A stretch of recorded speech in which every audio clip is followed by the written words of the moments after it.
Happiness is being satisfied with what you have. Success comes from dissatisfaction. Is success worth it then? Oof. I'm not sure that statement is true anymore. Like, I made that statement a long time ago. And a lot of these things are just notes to myself, and they're highly contextual. They come in the moment, they leave in the moment. Happiness, okay, so very complicated topic, but I always like the Socrates story where he goes into the marketplace and they show him all these luxuries and fineries, and he says, how many things there are in this world that I do not want, right? And that's a form of freedom. So not wanting something is as good as having it. In the old story with Alexander Dionysius, right? Alexander goes out and conquers the world, and he meets Dionysius who's living in a barrel, and Dionysius says, get out of the way, you're blocking my sun.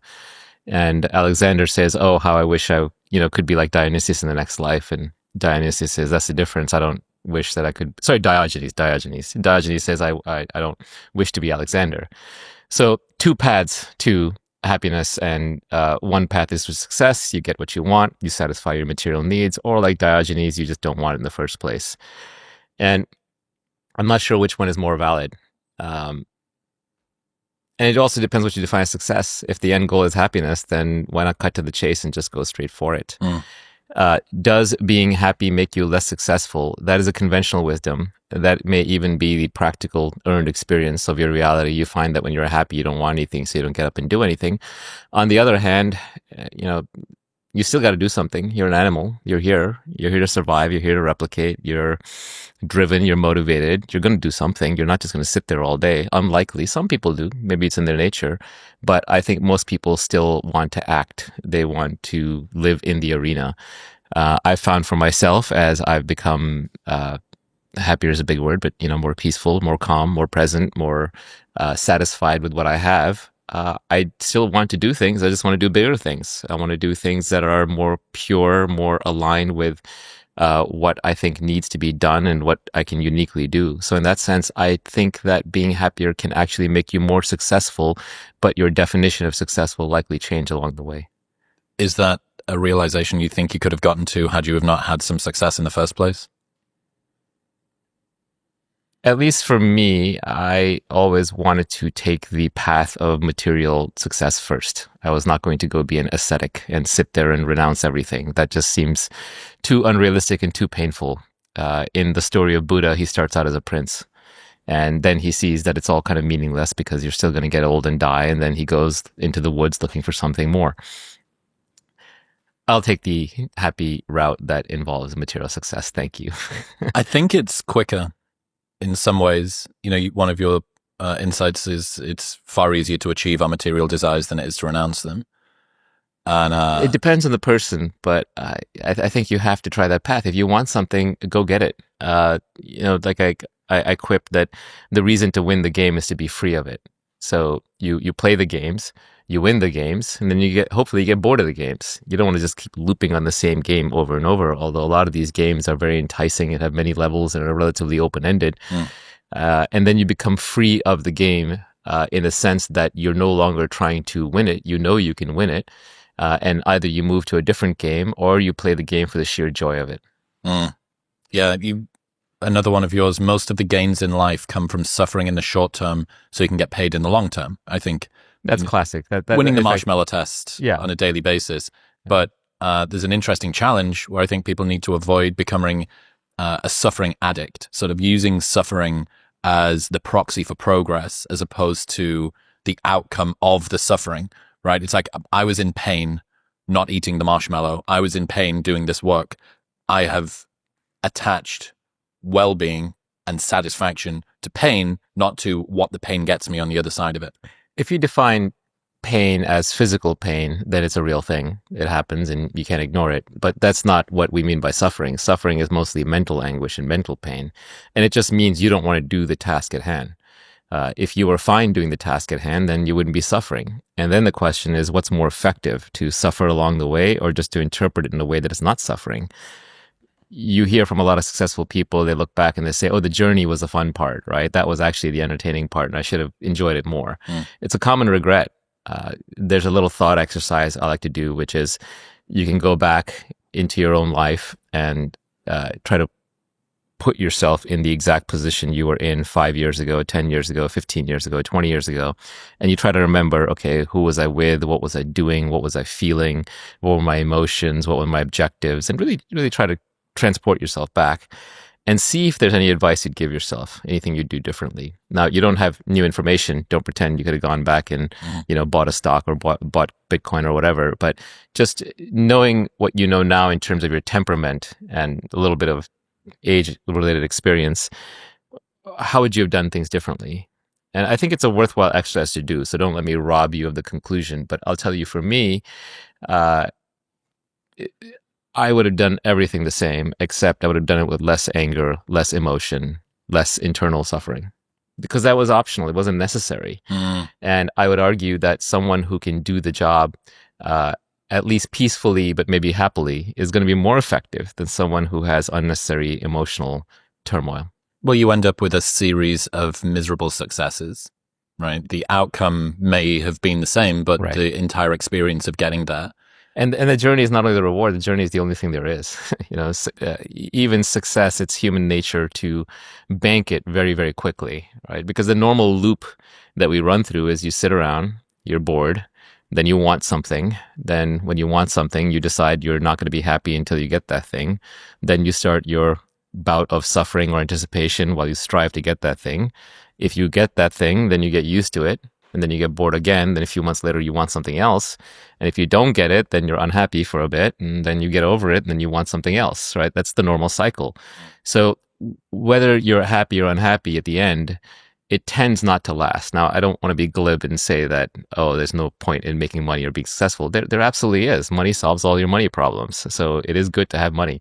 That said, there are those stories. I don't know if you've seen those studies. I don't know how real these are. A lot of these psych studies don't replicate, but it's a fun little study that shows that people who break their back and people who win the lottery are back to their baseline happiness 2 years later. Yep.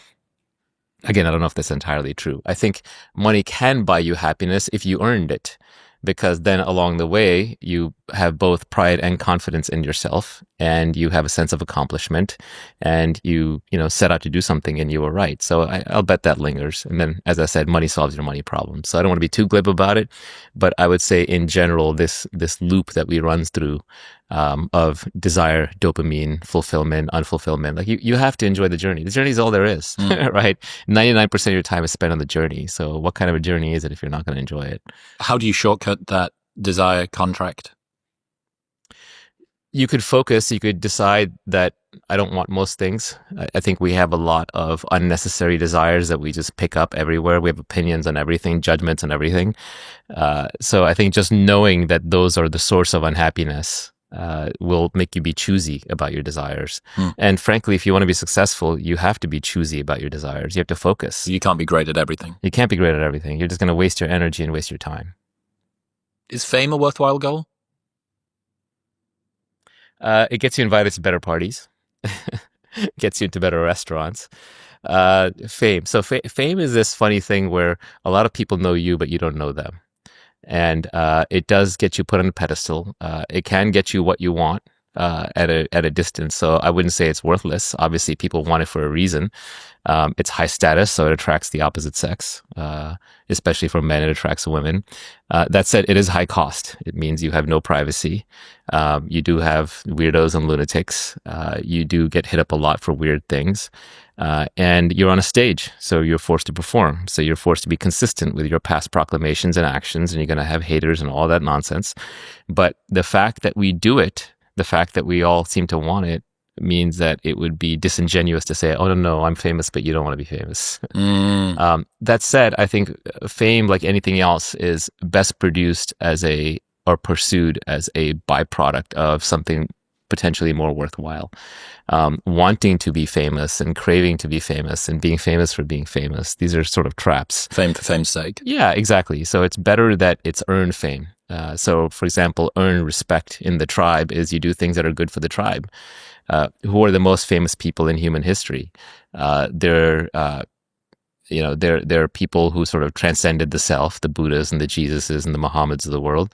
Who else is famous? The artists are famous. Art lasts for a long time. The scientists are famous. They discover things. The conquerors are famous, presumably because they conquered for their tribe. There was someone that they were fighting for.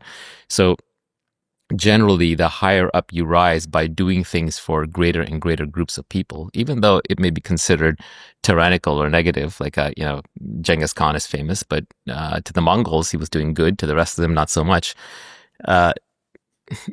The higher level you're operating at, the more people you're taking care of, the more you sort of earn respect and fame. And I think those are good reasons to be famous. If fame is empty, if you're famous just because your name showed up in a lot of places or your face showed up in a lot of places, then that's a hollow fame. And I think deep down you will know that. And so it'll be fragile and you'll always be afraid of losing it. And then you'll be forced to perform. Mm-hmm. So the kind of fame that pure actors and celebrities have, I wouldn't want. But the kind of fame that's earned because you did something useful, why dodge that? No, you can't. There's a challenge, I think, especially if people make very loud public proclamations about things. You mentioned there about you're almost a hostage to the things that you used to say, that being able to update your opinions and change your mind looks very similar to the internet as hypocrisy does. No, the difference between me saying something in the past and saying something different now is perhaps I've learned, perhaps I've updated my beliefs, right. But so few people do it in a legitimate way. I think that the grifter shill, you see, this is the smoking gun that shows that he didn't really believe that thing all along. Right. And I went to a retreat in LA a couple of years ago, and there was a guy that I used to follow, that a big business and productivity advice content creator, really, really successful. And he just totally stepped back from everything and went like monk mode and focused on his business. I asked him why, and he said, I started feeling like I had to live up to in private the things that I was saying in public. Right. Yeah, it's a what was it that who said it? Was it Mencken that foolish consistency is a hobgoblin of little minds, right? But essentially, look, all learning is error correction, right? Every knowledge creation system works through correcting errors, making guesses and correcting errors. So by definition, if you're learning, you're going to be wrong most of the time, and you'll be updating your priors.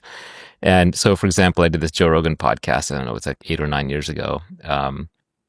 And people will call out like the one thing that didn't turn out to be correct, right?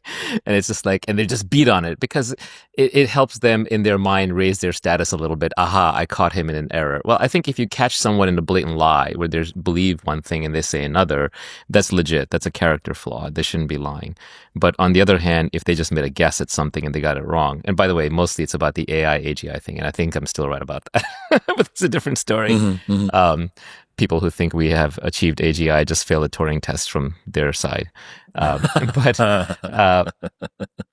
it's funny how people latch on to single proclamations. But the reality is all of us are dynamical systems. We're always changing. We're always learning. We're always growing. And hopefully we're correcting errors. What you don't want to be doing is lying in public because you're trying to look good. And I think people can smell that. What this world really lacks right now is authenticity. And because everybody wants something, they want to be seen as something, they want to be something that they're not. And so you do catch a lot of people saying things that they don't really believe. And I think people are very sensitive to that. Bullshit radars have become hypersensitized to try and work out whether or not this person means the thing that they're saying. Yeah. I mean, a lot of people are wrong. Most of us are wrong most of the time, especially in any new endeavor. Difference between being wrong and disingenuous, though. Correct. Purposefully wrong. Correct. Exactly. So I think that's the big difference. If someone is wrong, no big deal, as long as they have a genuine reason for saying what they're saying or believing what they're believing. But if they are lying to elevate their status or their appearance or to live up to some expectation, that's the mistake. And that's a mistake not just for the listener, it's a mistake for themselves, because then you're going to get trapped in a hall of mirrors. You yourself are going to be consistent with your past proclamations. So if you're lying to others, you're going to be lying to yourself. You're puppeted by a person that you are not even. That's right. Yeah, it's like what was that line? You're basically trying to impress people who don't care about you. They don't like the real you, and if they saw the real you, they wouldn't care. And the people who would like the real you don't get to see the real you, so they pass you by. Right. You only want the respect of the very, very few people that you respect. Trying to demand respect from the masses is a fool's errand. Sadist games, the allure of accruing, whether it's fame, actual fame, or just the competition comparison trap, it's always there. There's a real draw of being swayed by social approval. How should people learn to get less distracted by status games in that way? I think it just helps to see that status games don't matter as much as they used to. In old society, let's go back hunter-gatherer times, there was no such thing as wealth. You just had what you could carry.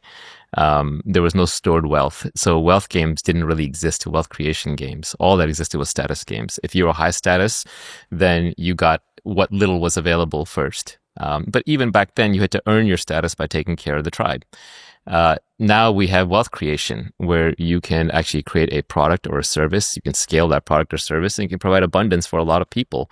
And that's not zero sum. That's a positive sum game. I can be wealthy. You can be wealthy. We can create things together. And clearly, since we are all collectively far, far wealthier than we were in hunter-gatherer times, wealth creation is positive. But status is limited. There's limited status to go around. It's a ranking ladder. It's a hierarchy. And so to rise in status, somebody else has to lower in status. Now, you can have multiple kinds of status, so you can expand some kinds of status, but it's not like wealth creation where it can go infinitely, where we can all be, living in the stars with moon bases or Mars colonies or what have you.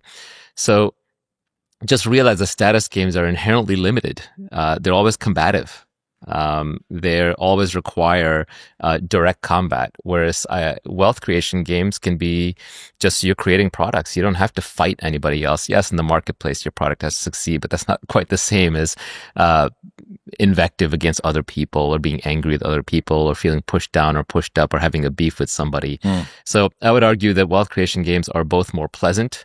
They're positive sum, and they actually have concrete material returns. If you have more money, you can buy more things. Show me where you can exchange your status at the bank. Exactly. Yeah, it's vague and it's fuzzy. Now, you see people get rich. They have money. What do they want? They want status. So they go to Hollywood, start starring in movies. They donate to nonprofits. They go to Cannes or Davos or what have you. And they start trying to trade the money for status. So, people always want what they don't have. And we are evolutionarily hardwired for status because, as I said, wealth creation didn't really exist until the agricultural revolution, when you could store grain, and then the industrial revolution took it to another level, and now the information age is taking it to yet another level. But there's never been an easier time to make money. Yes, it's still hard, but there's never been an easier time to create wealth because there's so much leverage out there. There's so much opportunity. You still have to go find it. It's not easy. It's not going to fall on your lap, and you have to learn something and know something and do something interesting. But nevertheless, it's possible to many more people.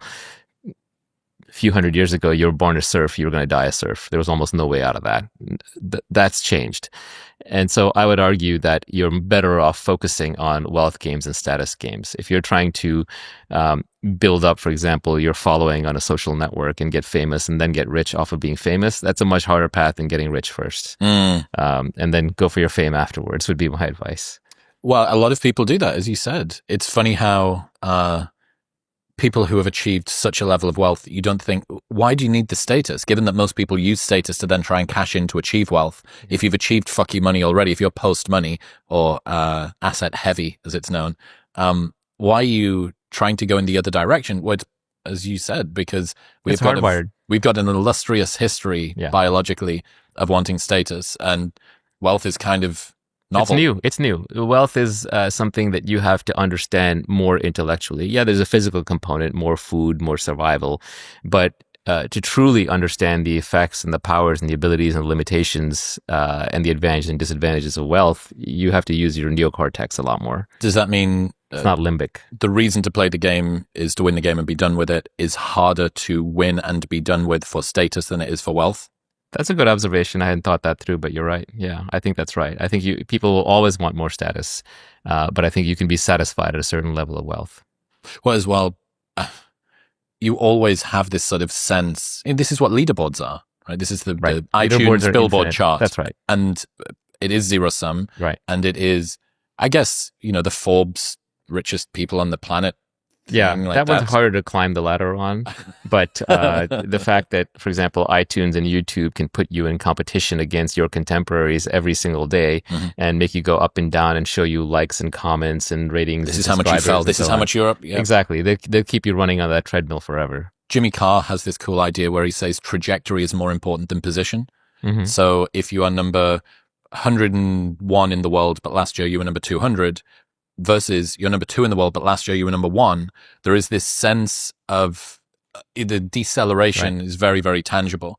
And it's why, again, it goes back to evolution. Something that is bleeding eventually dies unless you stop the bleeding. So you're hardwired not to lose what you have. And because we evolved in conditions where we're so close to just not surviving, you don't want to give anything up. It's hardwired into us to not give anything up. So you grip tightly. That's right. If you struggle to stay asleep because your body gets too hot or too cold, this is going to help. Just add an 8 Sleep Pod 4 Ultra to your mattress like a fitted sheet, and it will automatically cool down or warm up each side of your bed up to 20 degrees. It's got integrated sensors that track your sleep time, your sleep phases, your HRV, your snoring, and your heart rate with 99% accuracy. And it even starts cooling or heating your bed an hour before you get into it. That is why 8 Sleep has been clinically proven to increase total sleep up to 1 hour every night. Best of all, they've got a 30-day sleep trial, so you can buy it and sleep on it for 29 nights, and if you don't like it, they will give you your money back. Plus, they ship internationally. Right now, you can get $350 off the Pod 4 Ultra by going to the link in the description below or heading to 8sleep.com/modernwisdom and using the code modernwisdom at checkout. That's EIGHT sleep.com/modernwisdom and modernwisdom at checkout. The worst outcome in the world is not having self-esteem. Why?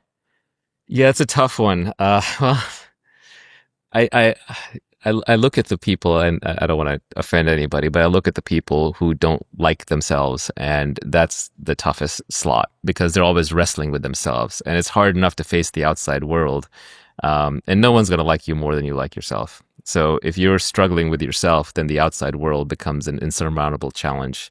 And it's hard to say why people have low self-esteem. It might be genetic. It might just be circumstantial. A lot of times I think it's because they just weren't unconditionally loved as a child. And that sort of seeps in at a deep core level. But self-esteem issues can be the most limiting. One interesting thought is that, to some extent, self-esteem is a reputation you have with yourself. You're watching yourself at all times. You know what you're doing, and you have your own moral code. Everyone has a different moral code. But if you don't live up to your own moral code, the same code that you hold others to, it will damage your self-esteem. So perhaps one way to build up your self-esteem is to live up to your own code very rigorously, have one, and then live up to it. Another way to raise your self-esteem might be to do things for others. If I look back on my life and, what are the moments that I'm actually proud of? There's very far and few between. And it's not that often. And it's not the things you would expect. It's not the material success. It's not having learned this thing or that. It's when I made a sacrifice for somebody or something that I loved. And that's when I'm actually, ironically, most proud. Now, that's through an explicit mental exercise, but I'll bet you at some level I'm recording that implicitly. So that tells me that even if I am not being loved, then the way to create love is to give love, to express love through sacrifice and through duty. And so I think doing things like that can build up your self-esteem really fast. It's interesting when you talk about sacrifice, because a lot of the time people say, well, I sacrificed so much for my job. It's like, yeah, but that was you sacrificing something that you wanted less for something that you wanted more, as opposed to genuinely taking some sort of cost. And I wonder whether if self-esteem is you adhering to your internal, your actions and your values aligning, even when it's difficult, or perhaps even more so when it's difficult. I wonder whether there is a price that people who are more introspective, high integrity, pay, because you think, well, you've got this heavier set of overheads that you need to pay in some way. Well, if being ethical were profitable, everybody would do it, right? So at some level, it does involve a sacrifice. But that sacrifice can also be thought of as you're thinking for the long term rather than the short term. For example, the virtues are the set of virtues is a set of beliefs that if everybody in society followed them as individuals, it would lead to win-win outcomes for everybody. So if I am honest and you are honest, then we can do business more easily. We can interact more easily because we can trust each other. So even though there might be a few liars in the system, as long as there aren't too many liars and too many cheaters, a high trust society where everybody's honest is better off. And I think a lot of the virtues work this way, right? If I don't go around sleeping with your wife and you don't sleep with mine, and if I don't take all the food that's at the table first and so on, then we all get along better and we can play win-win games. In game theory, the most famous game is Prisoner's Dilemma, but that's all about everybody cheating in the Nash equilibrium. The stable equilibrium there is everybody cheats, and the only way you can play a win-win game is if you have long-term iterated moves. But that's not actually the most common game played in society. The most common game played is one called a stag's hunt, where if we cooperate, we can bring down a big stag and both have big dinners. But if we don't cooperate, then we have to go hunt like rabbits and we each have small dinners. So most of, and that game has two stable equilibriums. And one could be where we're both hunting the rabbit, and one could be where we're hunting the stag. So the high trust society is a more virtuous society where I can trust you to come hunt the stag with me and show up on time and do the work and divide it up properly. So you want to live in a system where everybody has their own set of virtues and follows them, and then we all win. But I would argue you don't need to do that for sacrifice. You don't need to do that for other people. You can do it just purely for yourself. You will have higher self-esteem. You will attract other high virtue people. Would I go on a stag hunt with me? Correct. Yeah, that's right. And if you're the kind of person who long-term signals ethics and virtues, then you'll attract other people who are ethical and virtuous. Whereas if you are a shark, you will eventually find yourself swimming entirely amongst sharks, and that's an unpleasant existence. But again, this goes back to the equivalent of the marshmallow test. And by the way, the marshmallow test does not replicate. I saw it got replication crisis hard recently. But it is about trading off the short term for the long term. And so I think for a lot of these so-called virtues, there are long-term selfish reasons to be virtuous. Yeah. Did you deal with self-doubt in the past? Is that something that was a hurdle for you to overcome? Yes and no. I think I dealt with self-doubt in the sense that, I don't know what I'm doing and I need to figure it out. But I didn't doubt myself in the way of somebody else knows better than me for me, or that, I'm an idiot or I'm not worthwhile or anything that I guess I had the benefit of, I grew up with a lot of love. Like the people around me loved me unconditionally. And so that just gave me a lot of confidence, not the kind of confidence that would say I have the answer, but the kind of confidence that I will figure it out and I know what I want, or only I am a good arbiter of what I want. Yeah, that level of self-belief, I suppose, allows you to determine what is it that matters to me. My self-esteem, should I chase this thing or not? I can make a fair judgment on that as opposed to being so swayed. But it's such a good point about, even if you think you're not consciously logging the stuff that you're doing, there is some that's in the back of your mind. Was it the daemon? Is that what the ancient Greeks or something used to talk about? Also in computer science, like there's a concept of a daemon, which is a program that's always running in the background. You can't see it. Okay. But yeah, it probably comes from the ancient Greek daemon. But yeah, what you know that you don't even know is far greater than what you know, right? You can't even articulate most of the things you know. There are feelings you have that have no words for them. There are thoughts you have that are felt within the body or subconsciously that you never articulate to yourself. You can't articulate the rules of grammar, yet you exercise them effortlessly when you speak. So I would argue that your implicit knowledge and your knowledge that is unknown to yourself is far greater than the knowledge you can articulate and that you can communicate. And so at some level, you're always watching yourself. That's what your consciousness is, right? It's the thing that's watching everything, including your mind, including your body. So if you want to have high self-esteem, then earn your own self-respect. I had this idea, the internal golden rule. So the golden rule says, treat others the way that you should be treated, you want to be treated. The internal golden rule says, treat yourself like others should have treated you.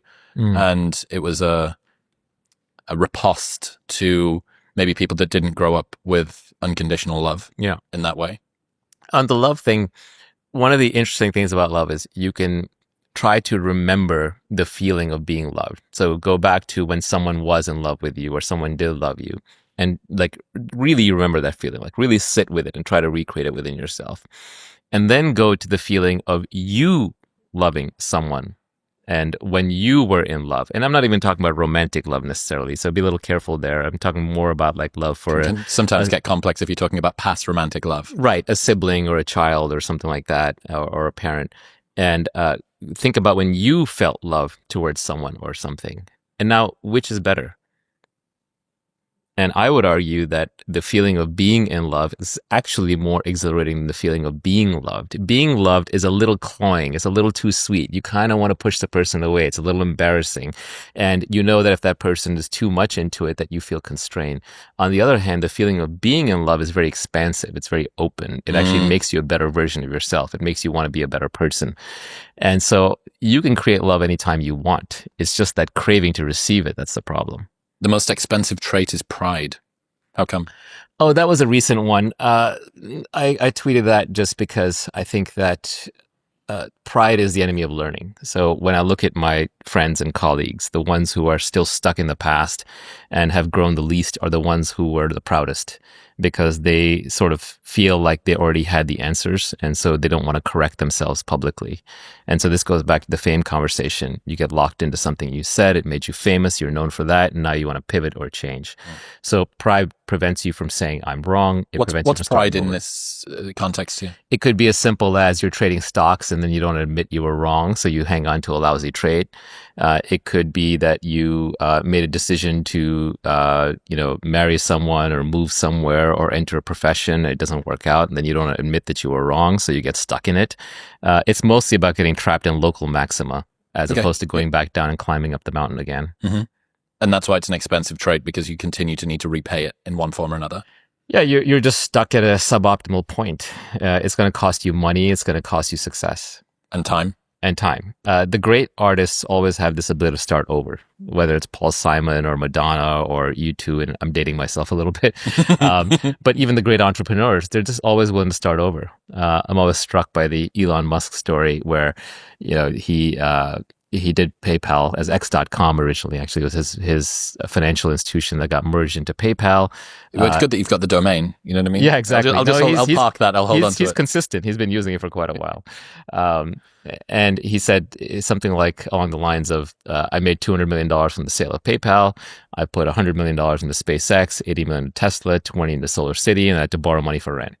Right? This guy is a perennial risk taker. He's always willing to start over. He doesn't have any pride about being seen as successful or being seen as a failure. He's willing to put it all on the line. Back himself again each time. But the key thing is he's always willing to start over.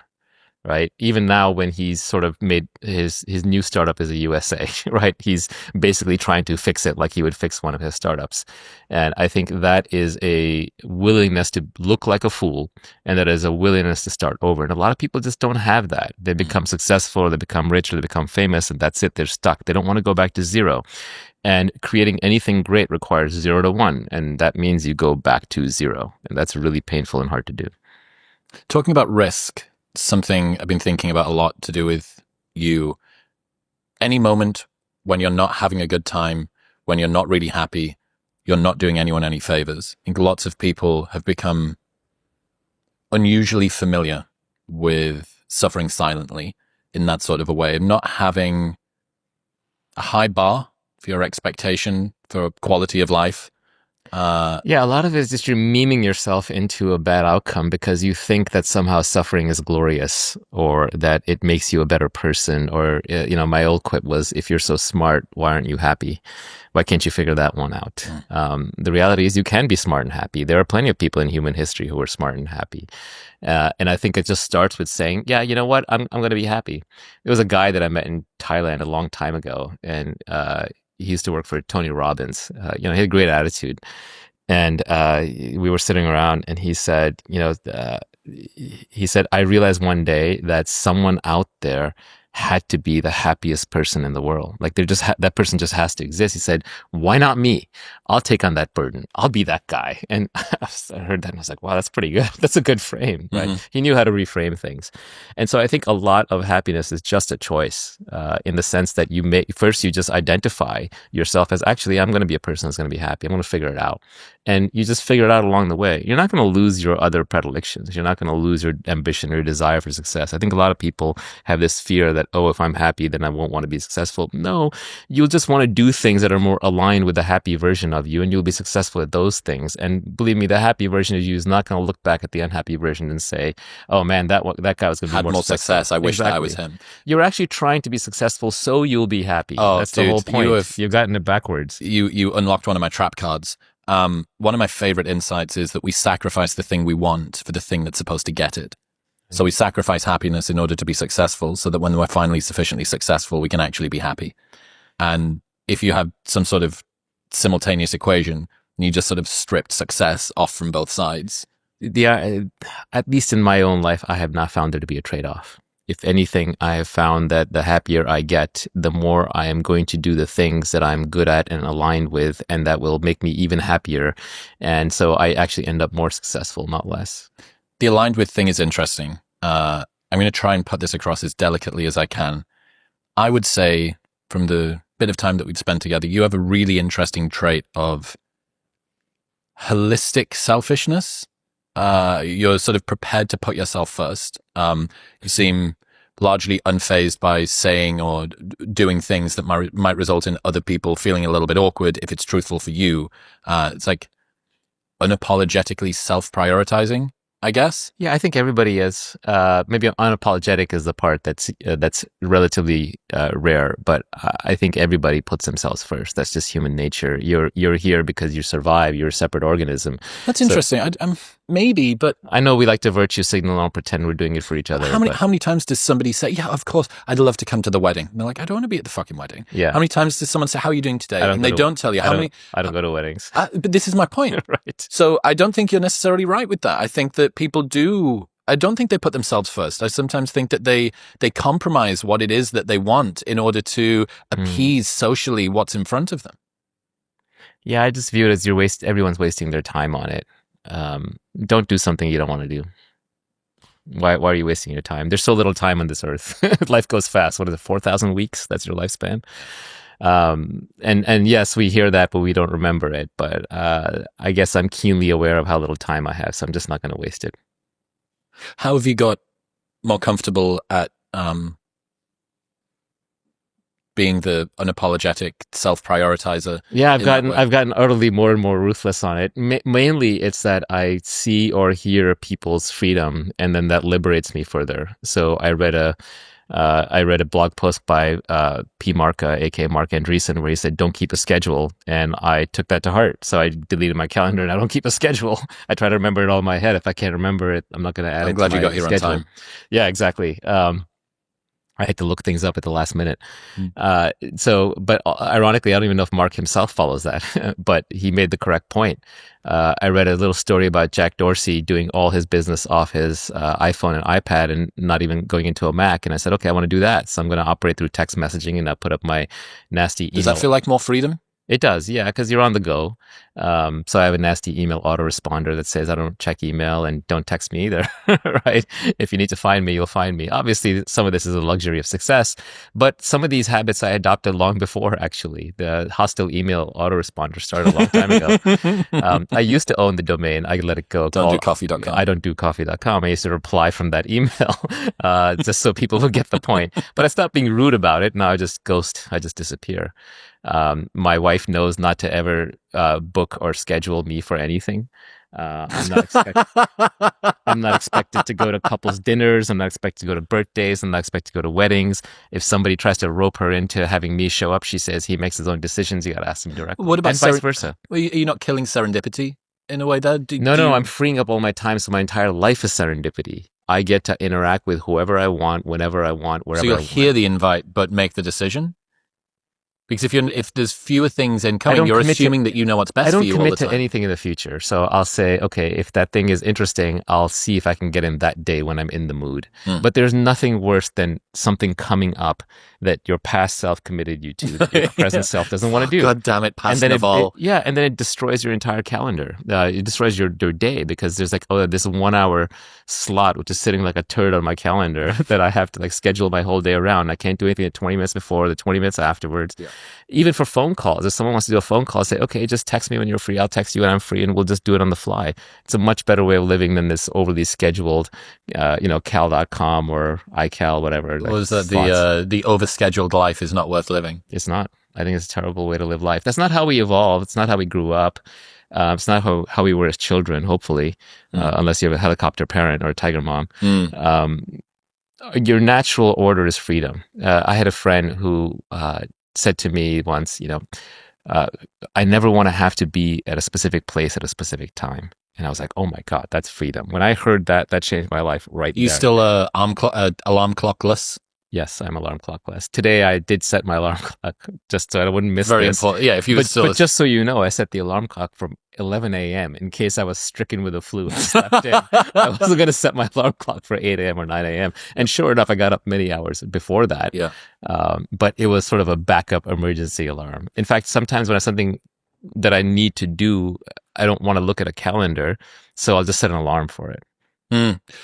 Just sink a little bit more into that, like kind of like that fuck you energy, that self-prioritizing energy, because I think people rationally love the idea of this. I'm going to do what only I want to do, even if they've got the level of freedom. It's not fuck you energy in the sense that I think everyone should live their life that way to the greatest extent possible. Obviously, we have our requirements around work and obligations that are genuinely important to us, but don't fritter away your life on randomly scheduled things and on things that aren't important, don't matter, and events and weddings and tedious dinners with tedious people that you don't want to go to. To the extent you can bring freedom into your life, optimize for that, you'll actually be more productive. You won't just be happier, more free. You will be more productive because then you can focus on what is in front of you, whatever the biggest problem of that day. When I wake up in the morning, the first 4 hours are when I have the most energy. And that's when I want to solve all the hard problems. And the next 4 hours are when I kind of want to, do some more outdoorsy activities, or I want to work out, or maybe I can, have some meetings, but I'll try to do those last second based on whatever the day's priorities demand. The last 4 hours, I kind of want to wind down. I want to hang out with the kids and I want to play games or read a book or something like that. So having that flexibility and freedom is really important. So you can just put whatever is most needed into the slot at that moment. And instead, if I have like a meeting at 2 p.m. and then I have to like get a thing and some emails done, and I put that off till 6 p.m. and I'm rushing, I'm not going to be productive. I'm not going to be... You're certainly not free. I'm definitely not free. But also, another thing that I really believe is that inspiration is perishable. Act on it immediately. So when you're inspired to do something, do that thing. If I'm inspired to write a blog post, I want to do it at that moment. If I'm inspired to send a tweet, I want to do it at that moment. If I'm inspired to solve a problem, I want to do it at that moment. If I'm inspired to read a book, I want to read it right then. If I'm inspired to solve a problem, I'll solve it right there. If I want to learn something, I do it at the moment of curiosity. The moment the curiosity arrives, I go learn that thing immediately. I download the book, I get on Google, I get on ChatGPT, whatever. I will figure that thing out on the spot. And that's when the learning happens. It doesn't happen because I've scheduled time, because I've set an hour aside, because when that time arrives, I might be in a different mood. I might just want to do something different. So I think that spontaneity is really important. You're going to learn best when you're having fun, when you generally are enjoying the process, not when you're forced to sit there and do it. How much do you remember from school? You were forced to learn geography, history, mathematics on this schedule at this time, according to this person. Didn't happen. All the stuff that sticks with you is you learned it when you wanted to, when you genuinely had the desire. And that freedom, that ability to act on something the moment you want to is so liberating that most of us go through our lives with very, very little tastes of that. If you can live your entire life that way, that is a recipe for happiness. It feels like efficiency. That you have you have the inspiration that is going to be the most frictionless time to ever do that particular task. So I've had the inspiration to do that. I'll put that off until a time when I no longer really want to do it quite so much. And while I do want to do that thing, I'll do something else that I needed to do because it's on the schedule. It does not work. Procrastination is because you don't want to do that thing right now. You want to do something else. Go do that something else. I reject this frame that efficiency and productivity and success are counter to happiness and freedom. They actually go together. How so? The happier you are, the more you can sustain doing something, the more likely you're going to do something that will in turn make you even happier, and you'll continue to do it and you'll outwork everybody else. The more free you are, the better you can allocate your time, and the less you're caught up in a web of obligations and commitments, and the more you can focus on the task at hand. In other news, this episode is brought to you by Function. Staying on top of your health requires more than just an annual physical, which is why I partnered with Function. They run lab tests twice a year that track over 100 biomarkers and monitor for early signs of thousands of diseases. They even screen for 50 types of cancer at stage 1, which is 5 times more data than you get from an annual physical. You receive insights from a team of expert physicians who provided detailed written clinician summary of all their observations, and then phone consultations for any critical findings. Getting these lab tests done would usually cost thousands, but with Function, it is only $499. And right now. You can get the exact same blood panels that I get and bypass their waitlist by going to the link in the description below or heading to functionhealth.com/modernwisdom. That's functionhealth.com/modernwisdom. This is related to another insight of yours. The less you want something, the less you're thinking about it, the less you're obsessing over it, the more you're going to do it in a natural way. The more you're going to do it for yourself, you're going to do it in a way that you're good at, and you're going to stick with it. The people around you will see the quality of your work is higher. But this seems like a difficult tension to navigate because an obsessive attention to detail is a competitive advantage of your work as well. So you have these two things sort of conflicting with each other. No one is going to beat you at being you. One of the things I like to say is like, find what feels like play to you, but looks like work to others. So it looks like work to them, but to you it feels like play. It's not work. So you're going to outcompete them because you're doing it effortlessly. You're doing it for fun. They're doing it for work. They're doing it for some byproduct. To you, it's art, it's beauty, it's joy, it's flow, it's fulfilling. You must enjoy podcasting. If you didn't, you wouldn't be good at it. You would have 900 episodes either. Yeah. Right. If you decided that the right way to get ahead in life was to go write books, nobody would have heard of you. Chris Williamson's book would be a complete flop. That's not who you are. You're a podcaster. You enjoy talking to people. You enjoy interviewing them. The more you do things that are natural to you, the less competition you have. You escape competition through authenticity by being your own self. If I had to summarize how to be successful in life in 2 words, I would just say productize yourself. That's it. Just figure out what it is that you naturally do that the world might want, that you can scale up and turn into a product. And it'll eventually be effortless for you. Yes, there's always work required, but it won't even feel like work to you. It'll feel like play to you. And modern society gives us that opportunity. If you were 2,000 years ago, you're born on a farm, your choices are very limited, right? You're going to do stuff on that farm. Now you can literally wake up and you can move to a different city. You can switch careers. You can switch jobs. You can change the people that you're with. You can change so many things about who you are and who you're with and what you're doing, that there is infinite opportunity out there for you, literally infinite. And so it's much better to treat this like a search function, to find the people who need you the most, to find the work that needs you the most, to find the place you're best suited to be at. And it's worthwhile to spend time in that exploration before diving into exploitation. The biggest mistake in a world with so many choices is premature commitment. If you prematurely commit to being a lawyer or a doctor, and now you've got 5 years invested into that, you might have just completely missed. You might just end up in the wrong profession, the wrong place, the wrong people for 30 years of your life grinding away. And yes, the best time to figure that out was before, but the second best time is now. So just change it. And also presumably kill things that aren't working very quickly. By default, you should kill everything. If you can't decide, the answer is no. And most things you should just be saying no to. The part of my keeping my calendar free is just by default saying no to everything. Do I want to create a calendar just to add your event, right? Or to add your need or your desire? One of the other things about, early on in life, you're looking for opportunities. So you're saying yes to everything. And that is a phase that you go through. That is the exploration phase. Later, when you found the thing you want to work on, you're in the exploitation phase. You have to say no to everything by default. And if you don't say no to everything by default, if you have to even explicitly go out of your way to say no to something, that will take up time. For example, there are a lot of people out there who are into hustle culture. And a big piece of hustle culture is like, well, you're not going to get something if you don't ask for it. So they'll hustle people. They'll always be sending you requests, messages. Yeah, this is a famous person problem, but I have it. And people are always asking me for things. And I kind of squirm when I get these messages. And I'm sure you get these too, text messages, emails saying, hey, Chris, my friend so-and-so should really be on your podcast, or you should come to my event. You should write a foreword for my book. And you kind of squirm when you get this, right? And you have to figure out how to say no. And one of the things I learned along the way is that if you wouldn't ask somebody else to do it, and then you get that request yourself, you can just dismiss it. You don't have to respond. You don't even let it enter your brain. You have to be able to delete emails and text messages without flinching if you want to scale. And scaling is very important. Scaling your time is really important. Every interruption will take you out of flow. So the only way you can remain in flow is if you get either very good at ignoring these things by default, or closing yourself off like a hermit, like our mutual friend Tim Ferriss does, or you just become emotionally capable of not registering these as something that causes turbulence inside of you. That not registering it emotionally thing, is that It's fundamental. That's so fundamental to so many things in life. Okay, can we dig into that a little bit? Is it because, again, I've only seen you as you, right? I didn't know you 20 years ago. I didn't know you as a child.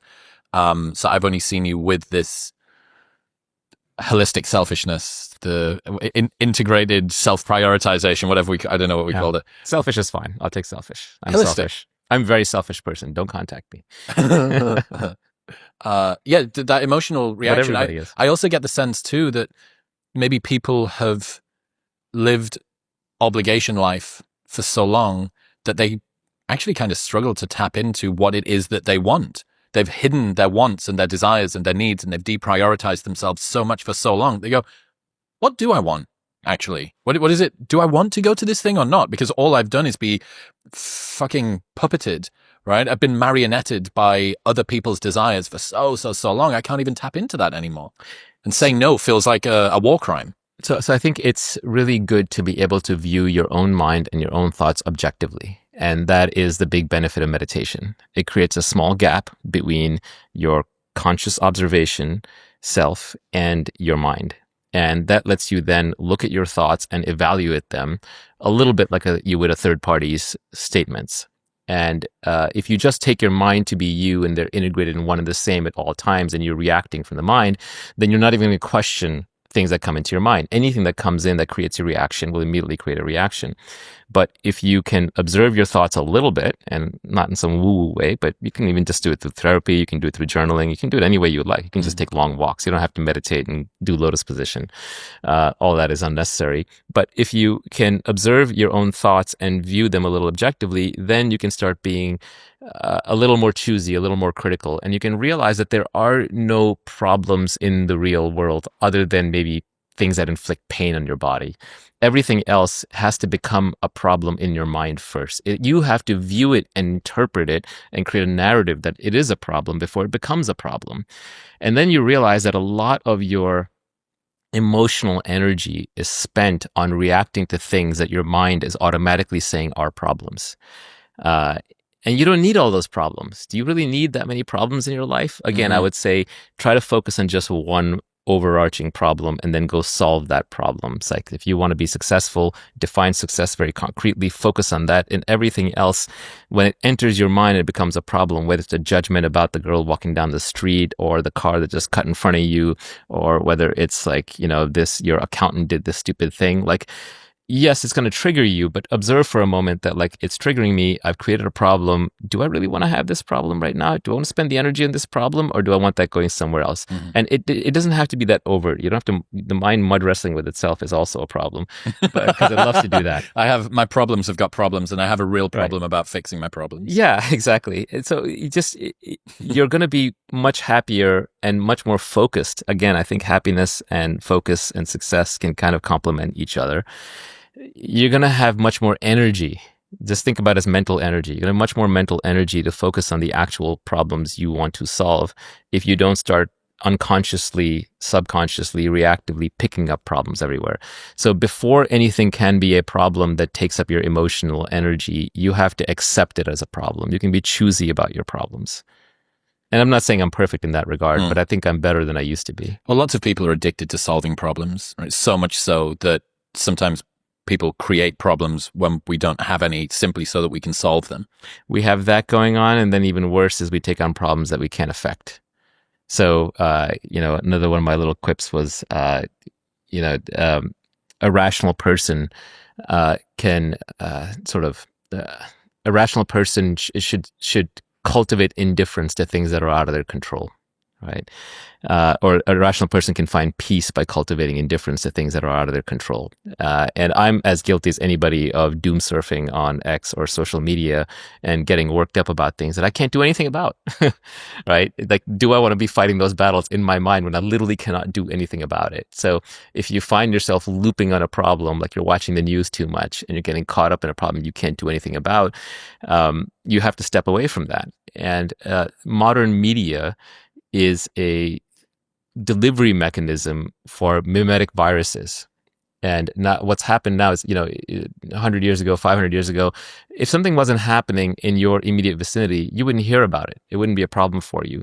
But now every single one of the world's problems has turned into a mimetic virus, which is going into the battlefield of the news and is trying to infect your mind in real time. Hyperspeed. So that you become obsessed with the war in Ukraine, which is really far away, or you get obsessed with climate change, or you get obsessed with AI doom, or you get obsessed with whatever.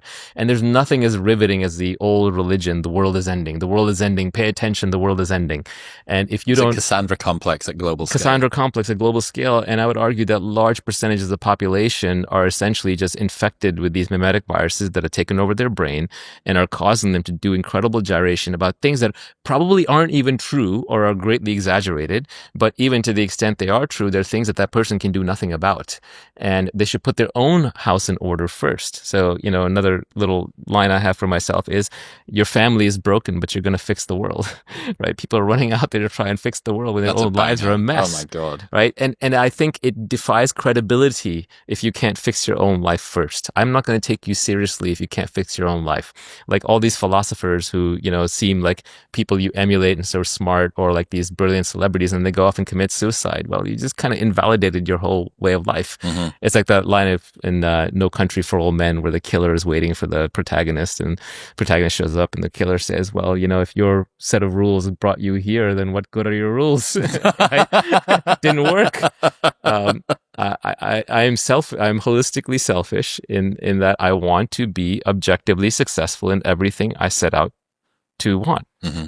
Yeah, you have one life. Don't settle for mediocrity. Don't settle for mediocrity. And I think the only, people debate intelligence, for example, right? We talk about IQ tests and all that. But I think the only true test of intelligence is if you get what you want out of life. And there are two parts to that. One is getting what you want, so you know how to get it. And the second is wanting the right things, knowing what to want in the first place. I could want to be a 6'8" basketball player, and I'm not going to get that. So it's wanting the wrong thing.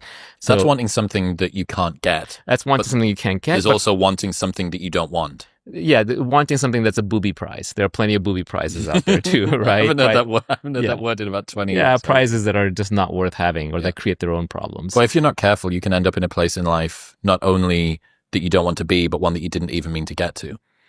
That's if you're kind of proceeding unconsciously. But how many people are? And usually I think people end up there because they are going on autopilot with sort of societal expectations or other people's expectations. So, or out of guilt or out of mimetic desire. Peter Thiel has this whole thing from René Girard about how mimetic desires are picked up from other people. And some of those are automatically baked into society, go to law school, go to med school, go to whatever, go to business school. Or they might be from watching what your friends are doing and, the other monkeys are doing. Or it might just be, what your parents' expectations are. It might be out of guilt. Guilt is just society's voice speaking in your head, socially programmed, so you'll be a good little monkey and do things that are good for the tribe. But I think the best outcomes come when you think it through for yourself and decide for yourself. And I don't think people spend enough time deciding. For example, we run on these 4-year cycles. In Silicon Valley, you go join a startup, you vest your stock over 4 years. That's the standard. Okay. In college, you go for 4 years. High school, you go for 4 years. Some things take longer. You have children, they hit puberty 9 years later. That's like a 9-year cycle until that relationship changes. But we're used to these fairly long cycles, multi-year cycles in which we are committed to things. You go to law school, 4 or 5 year cycle. You go be a lawyer, 40-year cycle. These are very long cycles. The amount of time we spend deciding what to do and who to do it with, very short, very, very short, right? We spend, 3 months deciding, 1 month deciding on a job where we're going to be for 10 years or 5 years. And because a lot of discovery is path dependent, where the next thing you find on the path is dependent on where you were on the previous path, you sort of start going down this vector that is a very long distance. People decide frivolously which city to live in, and that's going to decide who their friends are, what their jobs are, their opportunity, their weather, their food supply, their air supply, quality of life. It's such an important decision, but people spend so little time thinking it through. I would argue that if you're making a 4-year decision, spend a year thinking it through, really thinking it through. 25% of the time. Yeah, exactly. There's the secretary theorem. I don't know if you know that one. Is that after you've done this many people, pick Correct. the best one of the next however many. That's right. Yeah. The secretary theorem is this computer science professor is trying to figure out how much time he should spend interviewing secretaries and then how long to keep the secretary. So let's say he's going to have a secretary for 10 years. Does he keep searching for, 1 year, 2 years, 3 years, 1 month, 2 months? What is the optimal time? And it turns out that the optimal time is somewhere around a third. About a third of the way through, you take the best person you've worked with and try to find someone that good or better. Mm-hmm. So that by the time you've gone about a third of the way through, you have seen enough that you now have a sense of what the bar is. Mm-hmm. And then anybody who meets or exceeds that bar is good enough. Mm-hmm. And this applies to dating, this applies to jobs and careers, this applies generally. But the interesting thing about the secretary theorem is that it's actually not time-based. It's not based on 1/3 of the time. It's iteration-based. It's the number of candidates. The number of shots you took on goal. Yeah. That's right. So you want to have lots and lots of iterations. So in that sense, you need to bail out quickly and you need to be decisive quickly. That's right. You need to take opportunities quickly and bail out quickly. Correct. Like if you go back and you look through failed relationships, probably the biggest regret will be staying in the relationship after you knew it was over. Yeah. Exactly. You should have left sooner. The moment you knew it wasn't going to work out, you should have moved on. So in that sense, I think Malcolm Gladwell popularized this idea of 10,000 hours to mastery. I would say it's actually 10,000 iterations to mastery. It's not actually 10,000. It's some unknown number, but it's about the number of iterations that drives a learning curve. And iteration is not repetition. Repetition is a different thing. Repeating is doing the same thing over and over. Iteration is modifying it with a learning and then doing another version of it. So that's error correction. So if you get 10,000 error corrections in anything, you will be an expert at it. Don't partner with cynics and pessimists. You mentioned there about the people who've got a nightmare going on at home and are trying to fix the world. But a lot of the time that cynicism and pessimism we find in ourselves. We see the world, whether we want to, whether it's because we've imbibed what the news or the negative people around us have said, or it's a bit more kind of endogenous than that. It's just sort of in us. It's the way that we see the world. How can people avoid cynicism and pessimism within themselves? Yeah, cynicism and pessimism is a tough one. We're naturally hardwired for it. Again, I go back to evolution. I'm sorry to keep harping on evolution, but within biology, there's very few good explanatory theories, and theory of evolution by natural selection is probably the best one. So if you can't explain something about life or psychology or human nature through evolution, then you probably don't have a good theory for it. And I would say that pessimism is another one that comes out of this, which is in the natural environment, you're hardwired to be pessimistic because let's say that I see something rustling in the woods. And if I move towards it and it turns out to be food and prey, then good, I get to eat one meal. But if it turns out to be a predator, I get eaten, and that's the end of that. So we are hardwired to avoid ruin, and just dying. So we are naturally hardwired to be pessimists. But modern society is very different. Despite whatever problems you may have with modern society, it is far, far safer than living in the jungle and just trying to survive. And the opportunities and the upside are nonlinear. For example, when you're investing, if you short a stock, the most money you can make is 2x. You just lose. If the stock goes to zero, you double your money. But if the stock is the next NVIDIA and it goes 100x or 1000x, you make a lot of money. So upside because of leverage is nearly unlimited. Also in modern society, because there's so many different people you can interact with, if you go on a date and it fails, there are infinite more people to go on a date with. In a tribal system, there might have been 20 people and you can't even get through all of them. So modern society is far more forgiving of failure. And you just have to sort of neocortically realize and override that. You have to realize that you're much more running a search function to find the thing that'll work. And then that one thing will pay off in massive compounding. Once you find your mate for the rest of your life, you find your wife or your husband, then you can compound in that relationship. It's okay if you had 50 failed dates in between. The same way, once you find the one business you're meant to plow into and it'll compound returns, it's okay if you had 50 small failed ventures or 50 small failed job interviews. The number of failures doesn't matter. And so there's no point in being a pessimist. You want to be an optimist, but I would say you want to be skeptical about specific things. Every specific opportunity is probably a fail, but you want to be optimistic in the general. In the general, you want to be like, something in here is going to work out. How do you navigate that tension? I mean, exactly as I said, I'm optimistic in the general that if something fails right now, then this is a little woo-woo, but it wasn't meant to be. It was a learning experience. It was an iteration. As long as I learned something from it, then it's a win. If I didn't learn from it, then it's a loss.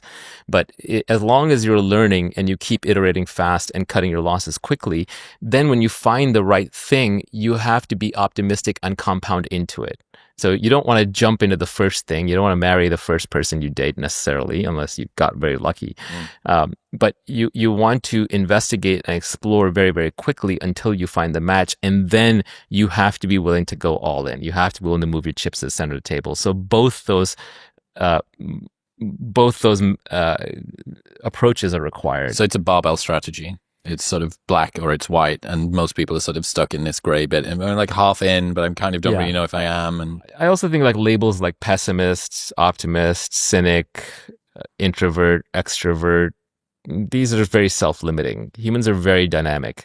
There are times when you feel like being introverted. There are times when you feel like being extroverted. There are contexts in which you'll be pessimistic. There are contexts in which you'll be optimistic.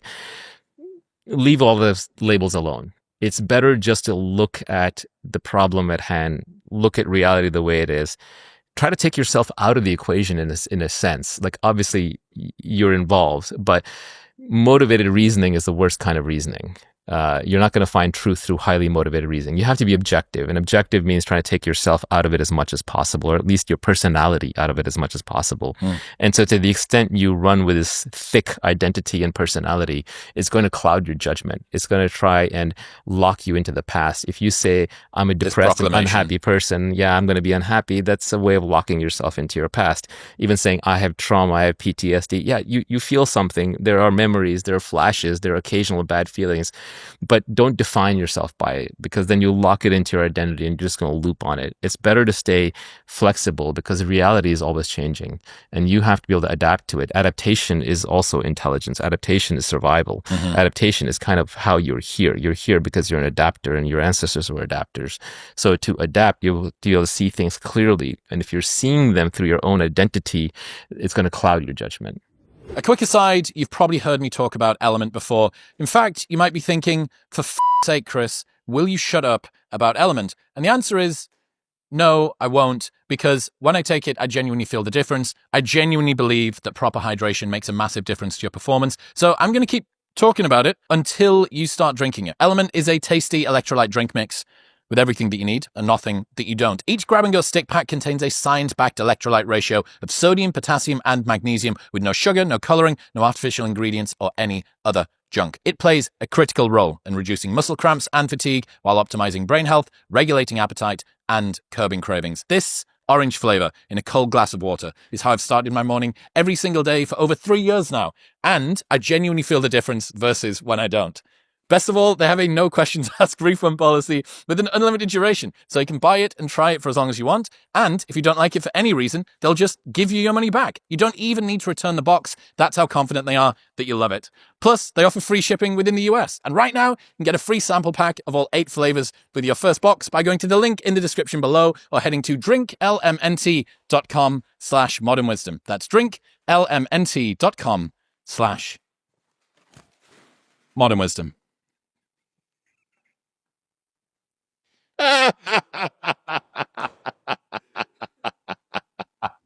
Moving on to sort of thinking about happiness, obviously a topic of yours it's honestly the one that I feel least qualified to talk about.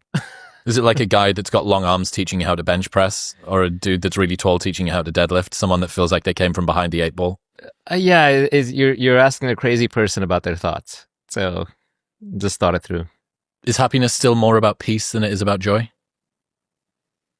It's just one of those overloaded words that means different things to different people. So I'm not even sure we're communicating the same language. But what is happiness? I think it's just basically being okay with where you are. Not wanting? Not wanting things to be different than the way they are. Not having the sense that anything is missing in this moment. Needing something to change, your current positive situation being contingent on an adjustment. Correct. On getting something from the outside world. Ironically, I think most people, if you were to ask them when they were happiest for a sustained period of time, not for a brief moment, because pleasure can override happiness and create kind of this illusion of happiness. But if you ask people when they were happy for a sustained period of time, they were probably doing some variation of nothing. That's interesting. Because in the chase is this sort of lack, this contingency. That's right. But then you get bored. If you just sit around all the time, you get bored. So you want adventure, you want surprise. Like there's the funny thought experiment of the bliss machine, right? Which is, suppose I could drill a hole in your head and put an electrode in. And they did this with monkeys. And I can put a wire in there and I can stimulate just the right part of your brain and I can put you in bliss. And you'll just be in bliss. Would you want that? Might be nice. For how long? Do it and I'll tell you. Right. So most people will say, well, I don't want that. I want meaning. I don't want just bliss. I want meaning. And you're like, okay, well, I'll put an electrode in there and I'll give you meaning. How about that? And if you kind of run this thought experiment long enough, I think most people realize actually what I want is I want surprise. I want the world to surprise me and I want to wrestle with it in ways that are somewhat predictable, but somewhat not. And you kind of end up back where you started. So I don't know if necessarily, for some people, pure happiness is the ultimate goal. They want to, just be blissfully happy wherever they are, whenever they are.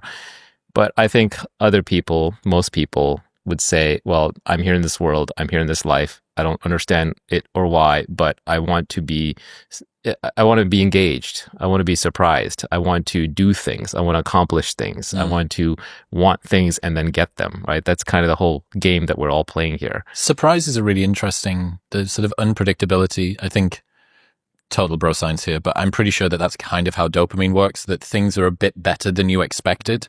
That within that, it means that if you, for the perennial insecure overachievers that cloy for control, that really want to be able to, the schedule is perfectly done and we know the itinerary, we know where we're going to be at this time, you're in some ways, I guess, reducing down the capacity for surprise because everything has become very contrived, prescribed, done in advance, laid out. Your ability to be surprised actually diminishes. Yeah, if nothing worked out the way you expected, if it was all serendipity and you didn't want that, you would just be a ball of anxiety. On the other hand, if everything worked out as you expected and wanted, you'd be so bored you might as well be dead. So there's some, the river of life kind of flows between these two banks, and enjoy it.